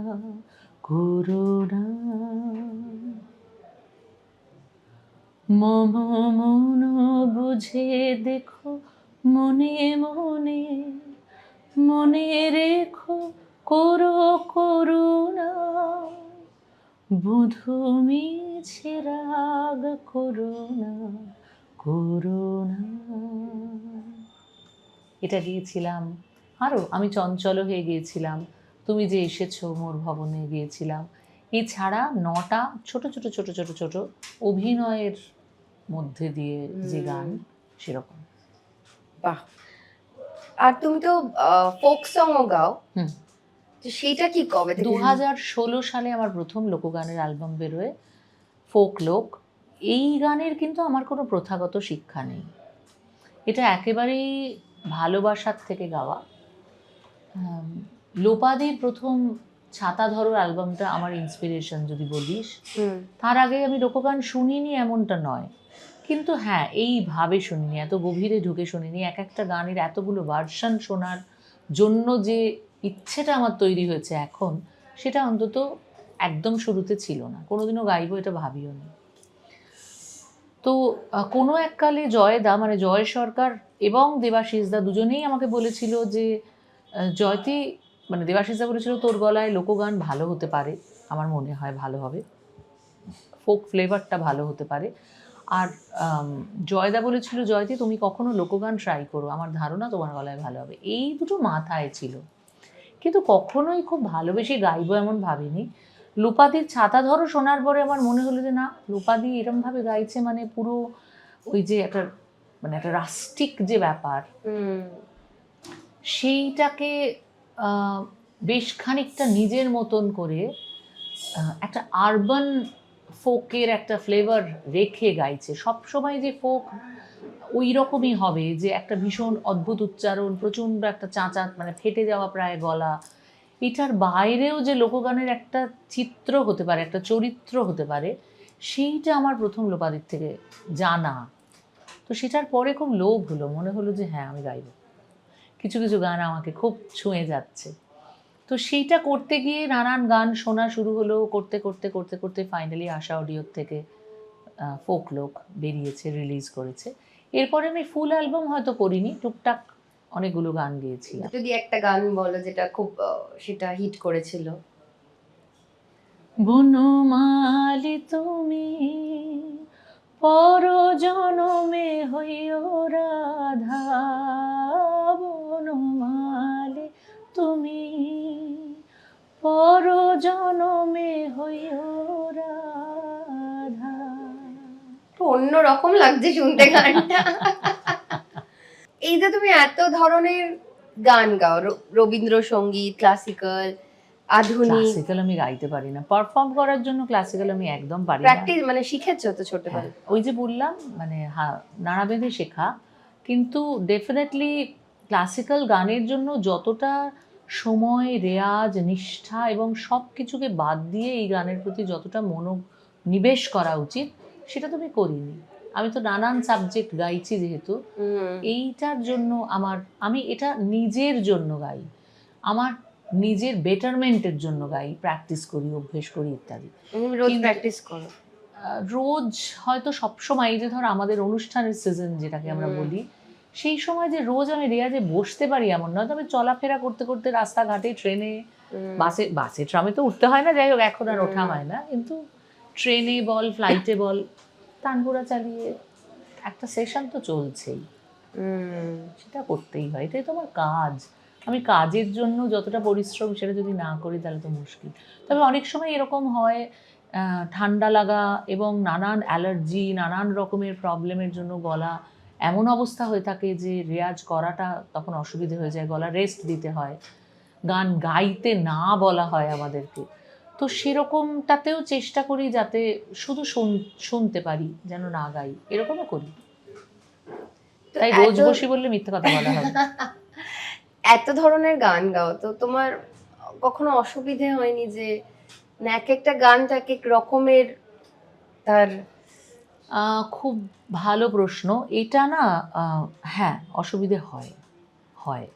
কেন হয়? তার একটা প্রধান কারণ, বিশেষ করে লোকগান, রবীন্দ্রনাথের গান এবং আধুনিক গান, এই তিনটে সাবজেক্টকে যদি আমি একসঙ্গে ধরি, ধর পঞ্চকবির গান, মানে যার মধ্যে রবীন্দ্রনাথের গান, রজনীকান্ত সেন, ডিএল রয়, অতুল প্রসাদ সেন, এইরকম যে সাবজেক্টগুলো, এগুলো রবীন্দ্রনাথের গান গাইতে গাইতে তার পাশাপাশি গাইছি, মোটামুটি আমি বলবো তাকে আমরা একটা ক্যাটেগরিতে ফেলতে পারি।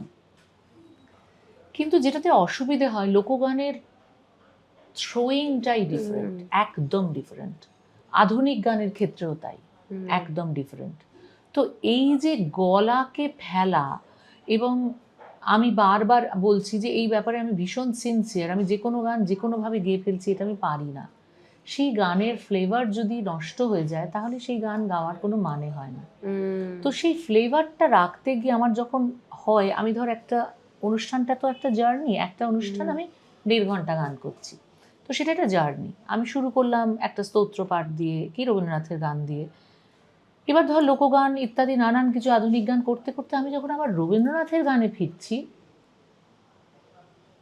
ওই গভীরতাটায় রিচ করতে আমার একটু অসুবিধা হয়। কিংবা আমি রবীন্দ্রনাথের গান 2-3টে গেয়ে ফেলেছি, তারপরে আমার একটু চটুল হতে গিয়ে বা আরেকটু লোকগানের কথা মধ্যে যে একটা কি বলবো, রবীন্দ্রনাথের গান শব্দের কথার মতন গভীর কথা তো নয় সেটা, তো সেই উচ্চারণ এবং সেই ফোনেটিক্সে সেই শব্দগুলোকে বলতে গিয়ে আমার কষ্ট হয়, আমার অসুবিধে হয়, ডেফিনেটলি হয়।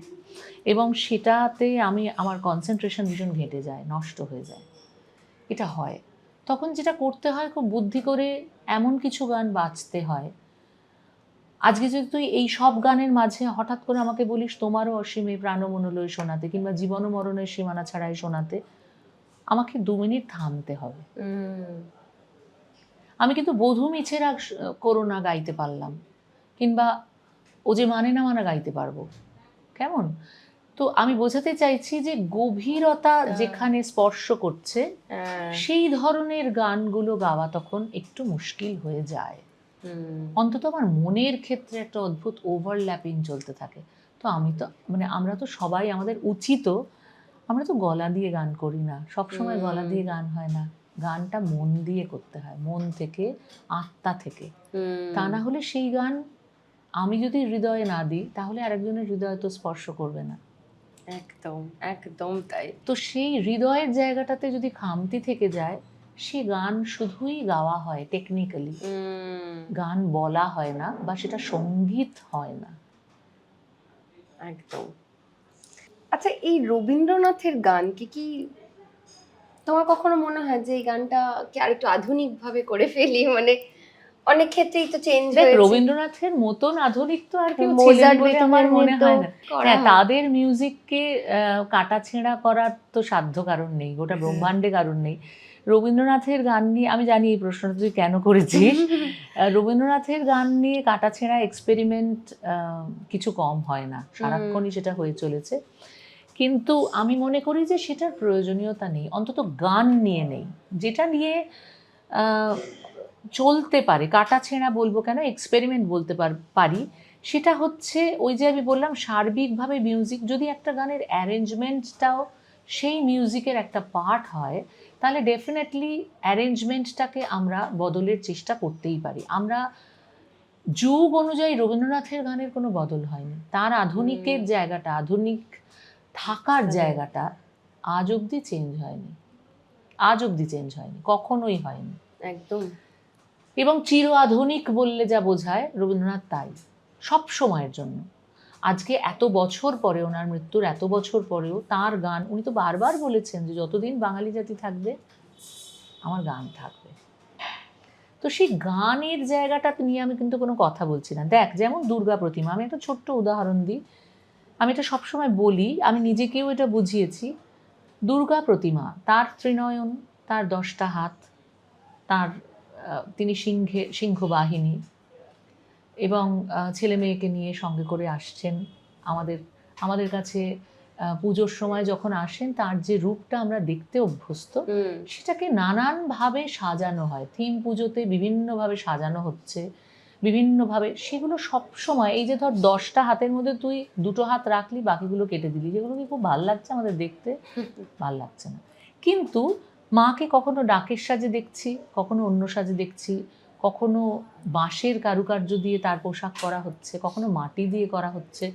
এই যে বিভিন্ন রকমের পোশাকের পরিবর্তন, তার সাজসজ্জা, বহিরঙ্গের পরিবর্তন, দিস ইজ কল্ড অ্যারেঞ্জমেন্ট। কিন্তু তার ত্রিনয়নকে আমি মুছে দিতে পারি না। এটা যদি করতে যাই তাহলে কিন্তু সৃষ্টিটাকে অস্বীকার করা হয়। তো সৃষ্টিটাকে আমরা অস্বীকার করতে গেলে তো মুশকিল আছে ভাই। রবীন্দ্রনাথের গানকে আর নতুন করে আধুনিক করার জন্য এখন আমাদের আর এই ওস্তাদিটা মারতে হবে না, মারার দরকার নেই। ওটা যথেষ্ট, যে জায়গায় যেমন আছে সেইটুকু করলেই চলবে। আমরা তার প্রেজেন্টেশন মানে আমি বোঝাতে চাইছি, তুই পিৎজাটা এইটাতেও সার্ভ করতে পারিস, আবার একটা সেরামিক প্লেটেও সার্ভ করতে পারিস। এইটা পিৎজাটার বেসিক ইনগ্রেডিয়েন্ট যদি চেঞ্জ করে দিস, তাহলে কি আর সেটা পিৎজা থাকবে? টেস্টটাই চলে যাবে পুরো। ব্যাপারটাই। এই যে এখন সাউন্ড ইঞ্জিনিয়ারিং এর উপর বেশি জোর দেওয়া হচ্ছে, কোথাও কি মেলোডিটা হারিয়ে যাচ্ছে কি তোমার মনে হয়? আসলে দেখ, সাউন্ড শব্দটা যখনই আসছে না, সেখানে কোনো ল্যাঙ্গুয়েজ থাকছে না, রাইট? এবার একটা গান হিসেবে তুই যখনই ভাবছিস, সেখানে কিন্তু ডেফিনেটলি ল্যাঙ্গুয়েজ একটা বিরাট বড় পার্ট। তো এখানে আমি একটা খুব ছোট্ট একটা কথা, আমি রিসেন্ট, ফেসবুকের অনেক ভালো দিকও তো আছে, তো একটা শহীদ পারভেজজি বলছেন একটা জায়গায়, তাকে একটা প্রশ্ন করা হয়েছে যে এই যে আপনি যখন তান সারগম ভীষণ একটা মানে খুব, যেটা খুব উত্তেজনা, যেটা খুব স্পিড একটা তৈরি করছে, ইনস্ট্রুমেন্টাল যে কোনো জায়গায়, সেখানে তো কোনো ল্যাঙ্গুয়েজ নেই, সেখানে কোনো ভাষার ব্যবহার নেই, মিউজিকটাই ভাষা আসলে। তো সেখানে আমি সেই জায়গাতেই আসছি, সেই সাউন্ডের জায়গাতে আসছি। তো ওনাকে প্রশ্ন করা হচ্ছে যে আপনি যখন তান সারগম বাজাচ্ছেন, তখন তো মানে বডি একেবারে দুলছে পুরো, আমাদের মানে মনে হচ্ছে একেবারে দারুণ কিছু ঘটছে। আবার আপনি যখন বসে শুধু আলাপ বাজাচ্ছেন, যেখানে কোনো রিদম নেই, কিচ্ছু নেই, আপনি শুধু নোটগুলো লাগাচ্ছেন, তখনও মনে হচ্ছে চুপ করে বসে থাকি, জিম মেরে বসে থাকি, শুনি। এই দুটোই কেন একই সাথে, একই মানুষের বাজনায় একইভাবে এটা ঘটছে কি করে? এটা কি ম্যাজিক? তো উনি তখন একটা ভারী সুন্দর উত্তর দিয়েছেন, বলছেন যে এই যে রাগ রাগিনী ইনস্ট্রুমেন্টে বাজানো হোক, গলায় গাওয়া হোক, হোয়াট এভার, যেটাই হোক না কেন, সেটা মিউজিকে ঢোকার একটা রাস্তা। সেটার অথেন্টিসিটি, সেটা কীরকম হবে, কি থাকবে না থাকবে, এই প্রত্যেকটা জিনিস যে জানে না সেও কিন্তু এটা শুনছে, আবার যে জানে সে তো শুনছে বটেই, এনজয় করছে বটেই, কিন্তু দুজনেই দুরকমভাবে এনজয় করছে। আসলে ঘটনাটা যেটাই ঘটছে, আমরা যেটাই শুনছি, জেনে শুনছি না জেনে শুনছি, গ্রামার জেনে শুনছি না জেনে শুনছি, আসলে যেটা শুনছি সেটা মিউজিক কি? সেটা মিউজিক হচ্ছে কি? কারণ রাগ রাগিনী ল্যাঙ্গুয়েজ, এই শব্দ, রিজিওনাল গান, ওয়ার্ল্ড মিউজিক, যাই বলিস না কেন, এই প্রত্যেকটা জিনিসের পরে আলটিমেটলি যেটা খুব জরুরি সেটা হচ্ছে যে এটা থেকে যাবে কি? যদি মিউজিক হয়, ট্রু মিউজিক, তাহলেই কিন্তু সেটা থাকবে, সেটা আমাদের হৃদয়কে শান্ত করবে, কোথাও একটা আমার হৃদয়ের খোরাক যোগাবে। কেমন? তো আমার বক্তব্য হচ্ছে যে সাউন্ডস্কেপ বা সাউন্ড ইঞ্জিনিয়ারিং যেটা বলছিস, সাউন্ডস্কেপ ওরিয়েন্টেড মিউজিকটাও এক ধরনের মিউজিক, ডেফিনেটলি। তা না হলে আমরা সবসময় বলি মিউজিকে কোনো ল্যাঙ্গুয়েজ বার হয় না, কোনো ব্যারিয়ার নেই, ল্যাঙ্গুয়েজটা কখনো ব্যারিয়ার হতে পারে না। তার মানে কি, ল্যাঙ্গুয়েজ দিয়ে আমি একটা জিনিসকে আটকে রাখতে পারছি না, তার থেকে ঊর্ধ্বে হচ্ছে মিউজিক। তো আমার মনে হয় যে সাউন্ডস্কেপটাকে যদি আমি আমার প্রপার মিউজিকের জায়গায়, ধর কোনো একটা, এই যে ধর মোৎজার্ট, বেথোভেন, এই যে আমরা সেগুলো যখন শুনছি, এগুলো তো একটা ট্রু মিউজিক। আবার যদি আমি বলি, একটু আগেই কথা হচ্ছিল, এখানেই হচ্ছিল কথা, A.R. রহমানের মিউজিকের কথা বলছি, ধর বম্বে থিম সং বা রোজার থিম সং। থিম সঙ্গে কি আছে? ওখানে তো কোনো ল্যাঙ্গুয়েজ নেই, না হিন্দি আছে, না উর্দু আছে, না সাউথের কোনো ভাষা আছে, না বাংলা আছে, কিছুই নেই। আমরা ঘন্টার পর ঘন্টা বসে শুনছি Bombay music, Bombay theme music শুনে চোখ দিয়ে জল বেরিয়ে যাচ্ছে। আরেকটাও খুব ভালো লেগেছিল, সেটা মনে আছে, যে কিছু নেই কিন্তু কান্না পায়, ওটা শুনে রকস্টারের সেই সানাইটা, ওটা শুনলে কেন জানি এমনি দিস ইজ কল্ড মিউজিক। এইটাই আসলে মিউজিক, যেটা ওয়ার্ল্ডের প্রত্যেকটা মানুষকে কানেক্ট করছে। সেখানে কিন্তু ল্যাঙ্গুয়েজ কোনো ফ্যাক্টর নয়। আজকে এটা ভাব, আমি এখনকার উদাহরণ দিচ্ছি, অরিজিৎ সিং এর গান শুনে বিদেশের কোনো একটা মানুষের ভালো লাগছে কেন? সে তো এই হিন্দিটা বুঝছে না, সে বাংলাটা জানে না, তাহলে কেন ভালো লাগছে? তো মিউজিক জিনিসটা কিন্তু সমস্ত কিছুর ঊর্ধ্বে, কোনো সাউন্ড দিয়ে তাকে মাপা যায় না, কোনো ল্যাঙ্গুয়েজ দিয়ে তাকে আটকানো যায় না, কোনোভাবে সেটা সম্ভব নয়। আর আমি মনে করি এই যে প্রশ্নটা তুই করলি, যে সাউন্ড ইঞ্জিনিয়ারিং বা সাউন্ডের দিকে বেশি নজর দিতে গিয়ে কি কোথাও গান বাজনা হারিয়ে যাচ্ছে, বা কোথাও আমাদের মেলোডিটা হারিয়ে যাচ্ছে? তো এটাও তো হতে পারে যে মিউজিক, আজকে বম্বে থিম মিউজিকের কথা বললি, বা রকস্টারের ওই যে সানাইয়ের কথা বললি, বা আমি অরিজিৎ সিং এর গানের কথা বললাম, এখানে কিন্তু মেলোডিগুলো আছে, সেই জন্যই সেগুলো আলটিমেটলি মিউজিকের পথে গিয়ে মার্জ করছে, এবং সেটাই আমাদের ভালো লাগছে শুনতে। যেটা সঙ্গীতের পথে মার্জ করে না, যেটা সাময়িক উত্তেজনা তৈরি করে, কিংবা যেটা কানের কাছে একটা নয়েজ তৈরি করে, সেটা দীর্ঘস্থায়ী নয়, হতে পারে না, নেভার এভার, এটা সম্ভব নয়। এটা একটা যুগের প্রতিচ্ছবি। আমি রাদার বলবো যে আমাদের বয়স বাড়ার সাথে সাথে আমাদের অভিরুচিগুলোও যেমন আস্তে আস্তে পরিবর্তিত হতে থাকে, বেটারমেন্টের দিকে যেতে থাকে। আমি বেটারমেন্টই বলবো, কারণ মানুষের বাঁচার উদ্দেশ্যই কিন্তু কালকের থেকে আজকে একটু ভালো থাকবো। তো তেমনি আমি ভালো শুনবো, ভালো খাবো, ভালো থাকবো, ভালো চর্চা করবো, ভালো সবটাই আমি আগের দিনের থেকে আরেকটু বেটার করবো। এটাই মানুষের জীবনের উদ্দেশ্য, কিন্তু বেঁচে থাকার উদ্দেশ্য। তো আমার মনে হয় যে এই পার্টিকুলার জায়গাতে দাঁড়িয়ে ভালো শুনবো। আমি আমার একটা বয়সে যে উত্তেজনার মধ্যে দিয়ে আমি যাচ্ছি, বা সে যে উত্তেজনা আমার সাময়িকভাবে একটা ভীষণ একটা স্ট্যামিনা দিচ্ছে, একটা সাংঘাতিক কিছু দিচ্ছে, ওটা আমার আলটিমেট জায়গা নয়। আমার আলটিমেট জায়গাটা আমার শান্তি, আমার সোলের কাছে ফেরা। তো সেইটা ভীষণ জরুরি। মিউজিক কিন্তু সেই কাজটাই করে।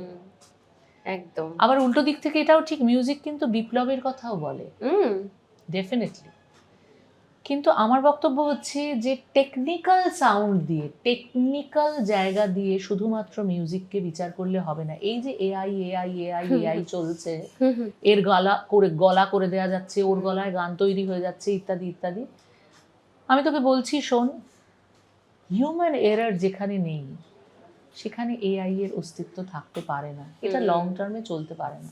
অন্তত মিউজিকে এটার কোনো জায়গা হতে পারে না। আমার মনে হয় সবটাই সাময়িক, আমারও ধারণা সব। কারণ প্রকৃতির ঊর্ধ্বে, এআই তো নিজে কিছু করতে পারে না, ওকে যেটা ফিড করা হবে ও সেটাই করবে। আর মানুষকে খারাপ অবস্থায় রাখলে এটাও হতে পারে যে মানুষ আরো ভালো হয়ে যেত। আমি গঙ্গারামপুরে গেছিলাম গান করতে জানুয়ারি মাসে, সেখানে সাউন্ড টেস্ট হচ্ছে, সাউন্ড চেকিং হচ্ছে, দুপুর থেকে শুরু হয়েছে, আমার সন্ধেবেলা অনুষ্ঠান।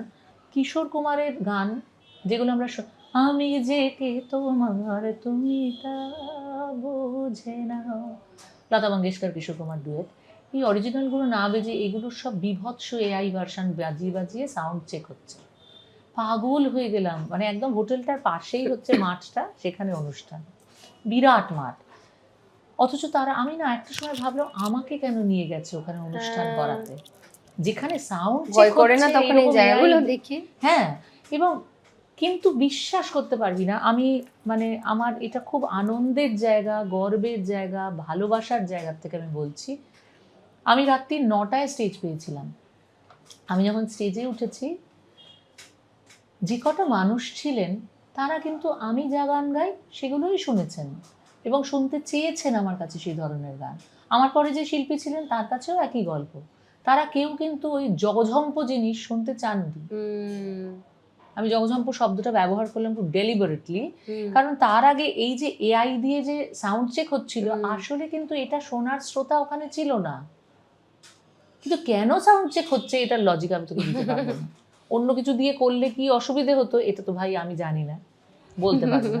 তো আমার বক্তব্য হচ্ছে মানুষ কিন্তু বেশিক্ষণ এসব শুনতে চায় না, যেটাই হচ্ছে সেটা না খুব আমার মনে হয় অক্ষমতার থেকে হচ্ছে, আরো বেটার কিছু দিতে না পারার অক্ষমতার থেকে। আরেকটা জিনিস কি তোমার মনে হয় না যে মানে আমার এই ফিল্ম ইন্ডাস্ট্রি বা আমি যে শুনতে শুনতে এসেছিলাম, যে কারণে আমিও ছিঁড়েছিলাম, লোকে এইগুলোই খায়, বা আমি যখন এই আবার বৈঠকও শুরু করি বা পডকাস্টটা শুরু করি, লোকে নাকি কার কটা বিয়ে, তার কটা রিলেশনশিপ, ওটাই নাকি খায়। মানে এই যে লোকে কি খায় ভেবে আমরা যাচ্ছি, কিন্তু আলটিমেটলি লোকে যে সেটা খায় না, সেটা আবার সবাই বা এটা খেতে চায় না। প্রত্যেকটা লোকের খিদে আলাদা, টেস্ট আলাদা। আমার মনে হয় কেউই এটা খেতে চায় না, কেউই খায় না। কি খায় জানিস তো, এটা একটা বলার জায়গায় গন্ডগোল আছে। আমি প্রথমেই পডকাস্টটা দেখবো কেন, আমি তোর কথা শুনেই বলছি, টাইটেলটা ইজ ভেরি ইম্পর্ট্যান্ট। তো যে টাইটেলটাতে মানুষ থমকে দাঁড়াবে, মানুষের সারা জীবন লোককে নিয়ে কুটকাচালি করা হচ্ছে স্বভাব, মানুষ প্রত্যেকের মধ্যে, আমার মধ্যেও আছে, তোর মধ্যেও আছে, আমরা এটা খুব ভালোবাসি কিন্তু পিএনপিসি করতে বাই নেচার, মানে মানুষ। আমি আমার আছে কি নেই আমি সেই প্রসঙ্গে যাচ্ছি না, বা তোর আছে কি নেই আমি সেই প্রসঙ্গে যাচ্ছি না, ইন জেনারেল আমি বলছি, জেনারেলাইজ করছি। তো মানুষ না সেই ক্যাপশনগুলো দেখে, কারণ কেন এটার প্রয়োজন পড়েছে, কারণ কোনো মানুষই এখন, আচ্ছা স্বরলিপির পডকাস্ট, আচ্ছা শ্রাবণী সেন এসেছিলেন, ওটা কি সুন্দর হয়েছে, আচ্ছা এবার দেখি তো বাকিগুলো একটু দেখি, এইটা ভেবে দেখতে বসে না মানুষ। ওই পডকাস্টের টাইটেলটা দেখে দেখতে বসে আসলে, বুঝতে পারছিস? ঢুকে তখন দেখছে অন্য আলোচনা হচ্ছে, বাহ আমার তো বেশ ভালো লাগছে। খাওয়ানোর জায়গাটা আসলে ওই টাইটেলের মধ্যে লুকিয়ে আছে। তার মানে চট জলদি যে জিনিসটা দিয়ে তুই অ্যাট্রাক্ট করতে পারবি, খাওয়ার জায়গাটা অতটুকুতেই সীমাবদ্ধ, বাকি কন্টেন্টটার মধ্যে সীমাবদ্ধ নয়। আর সেটা বেশি দিন চলবে, সেটা বেশি দিন চলবে না। তুই ওই কন্টেন্ট দিয়ে একটা এপিসোড করে দেখ চলে কিনা, সেটার ভিউ দেখ, আর বাকিগুলোর ভিউ দেখ, দেখলে সেটা হয়তো ভিউ আসবে, আমি বলছি না আসবে না, কিন্তু কারা সেটা কন্টিনিউ করবে না। এক্স্যাক্টলি, মানে লং টার্মে যে কোনো একটা জিনিসকে পৌঁছানোর জন্য সাময়িকভাবে তোকে প্রথম 5টা এপিসোড হয়তো সেই ভিউ দেবে না, কিন্তু তুই গুড কন্টেন্ট যদি দিয়ে যেতে থাকিস, তোর কাছে একটা সময় পার্মানেন্ট ভিউয়ারশিপ হবে। একদম, এটা হচ্ছে পার্মানেন্ট। লোক কজন আছে, এই পার্মানেন্ট জায়গাটা ইজ ভেরি ইম্পর্টেন্ট, এই শব্দটা খুব ইম্পর্টেন্ট। আমি তোকে বারবার বলছি যে কত সময় ধরে তুই কাজ করছিস, আজকেও তো এখন বহু ছেলে মেয়েরা গান বাজনা করছে, দে আর ভেরি ট্যালেন্টেড। আমার যেদিকে তাকাবো সেদিকেই মনে হয় যে ট্যালেন্টেড ছড়াছড়ি। আমি তো এই বয়সে এরকম পারতামই না, আমি এখনো পারবো না ওরকম করতে। কিন্তু টিকে থাকার লড়াইয়ে কে কতদিন আছে, এই হিসেবটা যদি তুই দেখতে থাকিস, তাহলে তুই দেখবি সব হিসেব গন্ডগোল হয়ে গেছে, গড়বড় হয়ে গেছে। ট্যালেন্ট দিয়ে সবটা হচ্ছে না। বিভিন্ন ট্যালেন্টের কথা বলছি, না বুঝতে পেরেছি, বিভিন্ন রকমের ট্যালেন্টের কথা বলছি। একদমই। মি টু নিয়ে যে এরকম আন্দোলন চলে, বা সেই রকম কোনো প্রস্তাব বা তোমার কাজ চলে গেছে, হয়নি, তুমি বেরিয়ে এসেছো, এরকম হয়েছে কখনো তোমার সঙ্গে? কাজ চলে গেছে এরকম তো সবসময়ই হয়ে থাকে। আমার কাছে কাজটা, আমি ভেবেছিলাম কোনো একটা কাজ আমার কাছে আসবে, আমি কানাঘুষো পেয়েছিলাম যে খুব এগুলো খবর রাখি এমন নয়, কিন্তু আমি নানান রকম জায়গা থেকে খবর পেয়েছি যে এটা আসতে চলেছে আমার কাছে, কিন্তু ফাইনালি কাজটা আসেনি। এরকম হয়েছে। আবার এরকমও হয়েছে যে আমাকে কোথাও গাওয়ানো হয়েছে, আমি কাজটা করে ফেলেছি, চলে এসেছি, টাকাপত্রও পেয়ে গেছি, সেই কাজ থেকে পরে দেখলাম আমি কাজ করে দেওয়া হয়েছে, আমি নেই সেখানে। আর খারাপ প্রস্তাব, এটা করলেই তোমার এটা পেয়ে যাবে ছবি? এরকম ইন্ডাস্ট্রিতে টাচউড এখনো পর্যন্ত এরকম কিচ্ছু পাইনি। এত বছরের সাংগীতিক জীবন বল, এত বছরের কেরিয়ার বল, কখনোই পাইনি। চলো, তোমার জন্য কিছু প্রশ্ন আছে, ঝটপট আগুনে ঝাঁপ দিই আমরা দুজন মিলে। অনুষ্ঠানের আগে টুকটাক বা পয়া হিসেবে বিশ্বাস করো? ভীষণ ভীষণ। একটা ঘটনা শুনি। আমি ভীষণ, আমার অ্যাংজাইটি আছে, অ্যাংজাইটি ডিসঅর্ডার আছে, আমি প্রচন্ড ঢেকুর তুলতে থাকি, এগুলো কিন্তু সব গোপন কথা ফাঁস করে আমার সাংঘাতিক ঢেকুর উঠতে থাকে, মানে সাংঘাতিক রকমের। এবং ঢেকুরটা ওঠাটাকে আমি একটা গুড সাইন বলে মনে করি। আমার মনে হয় যে সেটা ওঠা মানে ওই নেগেটিভটাকেই আমি আমার মন দিয়ে পজিটিভ করে ফেলেছি। আমার মনে হয় যে তাহলে বোধহয় আজকে অনুষ্ঠানটা ভালো হবে। গান গাইতে গাইতে ঢেকুর উঠে গেলে? সেটা আর হয় না, হয় না না, এইটা সত্যি। স্টেজে একবার গান শুরু করে ফেললে আর হয় না। গানের মাঝে হয়নি, এখনো অবধি হয়নি বাবারে। সবচেয়ে খেতে কি ভালোবাসো, যেটা ডাক্তার বারণ করেছে তাও খেয়ে ফেলো? যে কোনো খারাপ খাবার।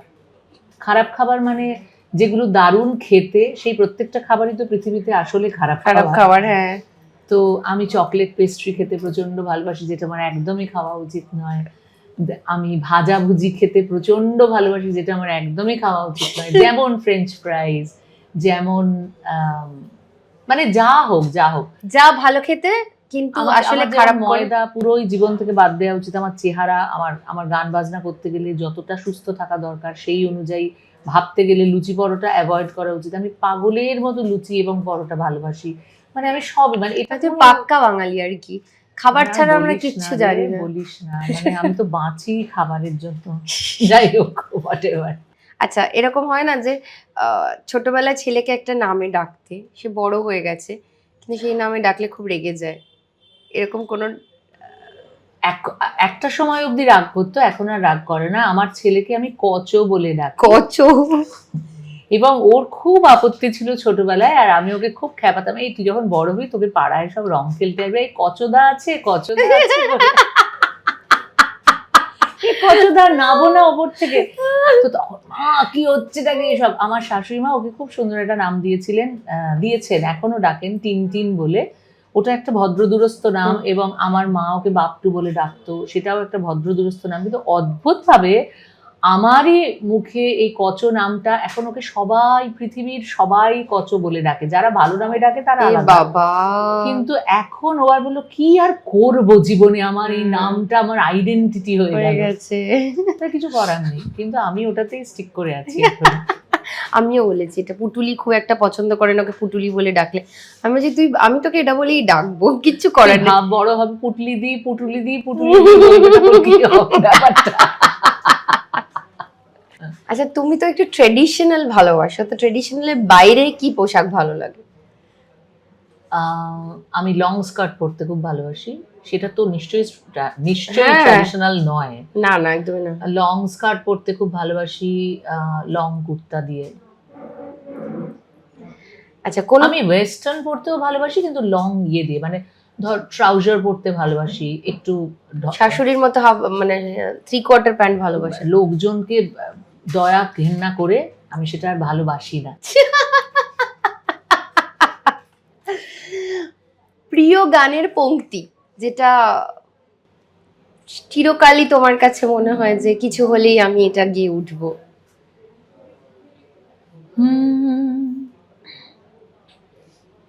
প্রাণ ভরিয়ে তৃষা হরিয়ে মোরে আরো আরো আরো দাও প্রাণ, তব ভুবনে তব ভবনে মোরে আরো আরো আরো দাও স্থান, মোরে আরো আরো আরো দাও প্রাণ, প্রাণ ভরিয়ে তৃষা হরিয়ে মোরে আরো আরো আরো দাও প্রাণ।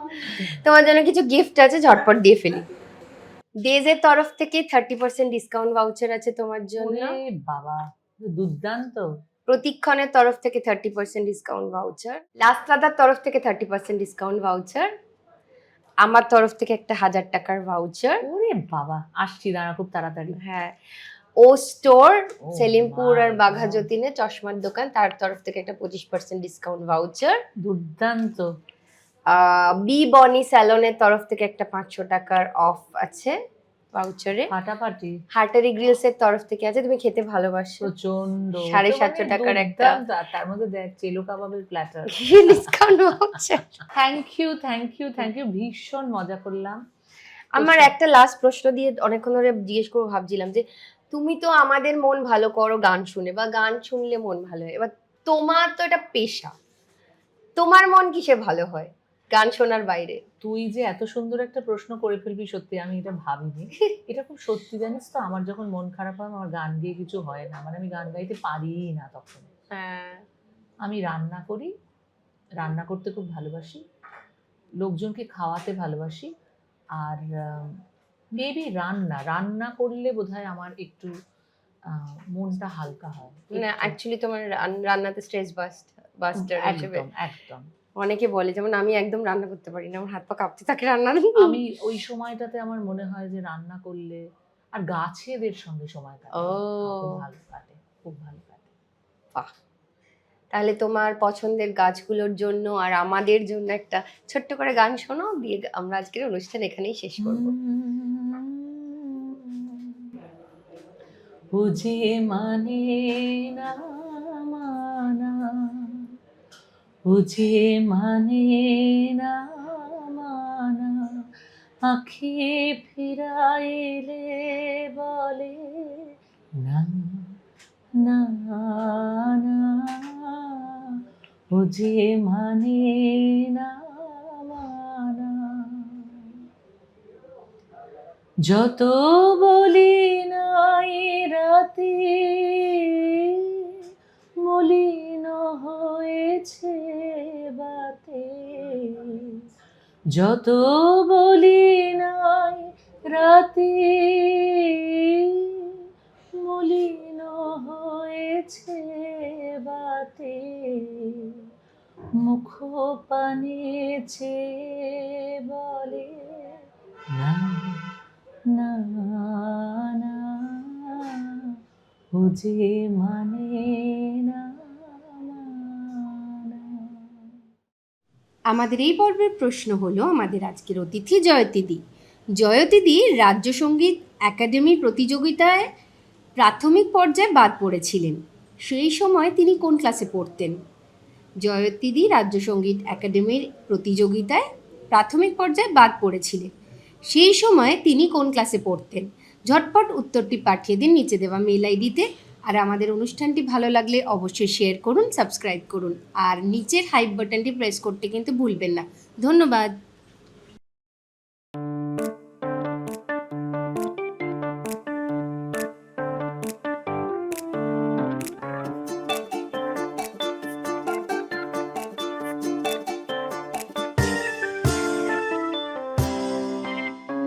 দশভুজা নাশে ভুল তো তার হয়, তার জীবন জুড়ে হাজারো পরাজয়, তবুও তার পথে থামার প্রথা নেই, আগলে যায় সরে চলার খেয়ালে, সীমানা ভোলার দুরানা সেই,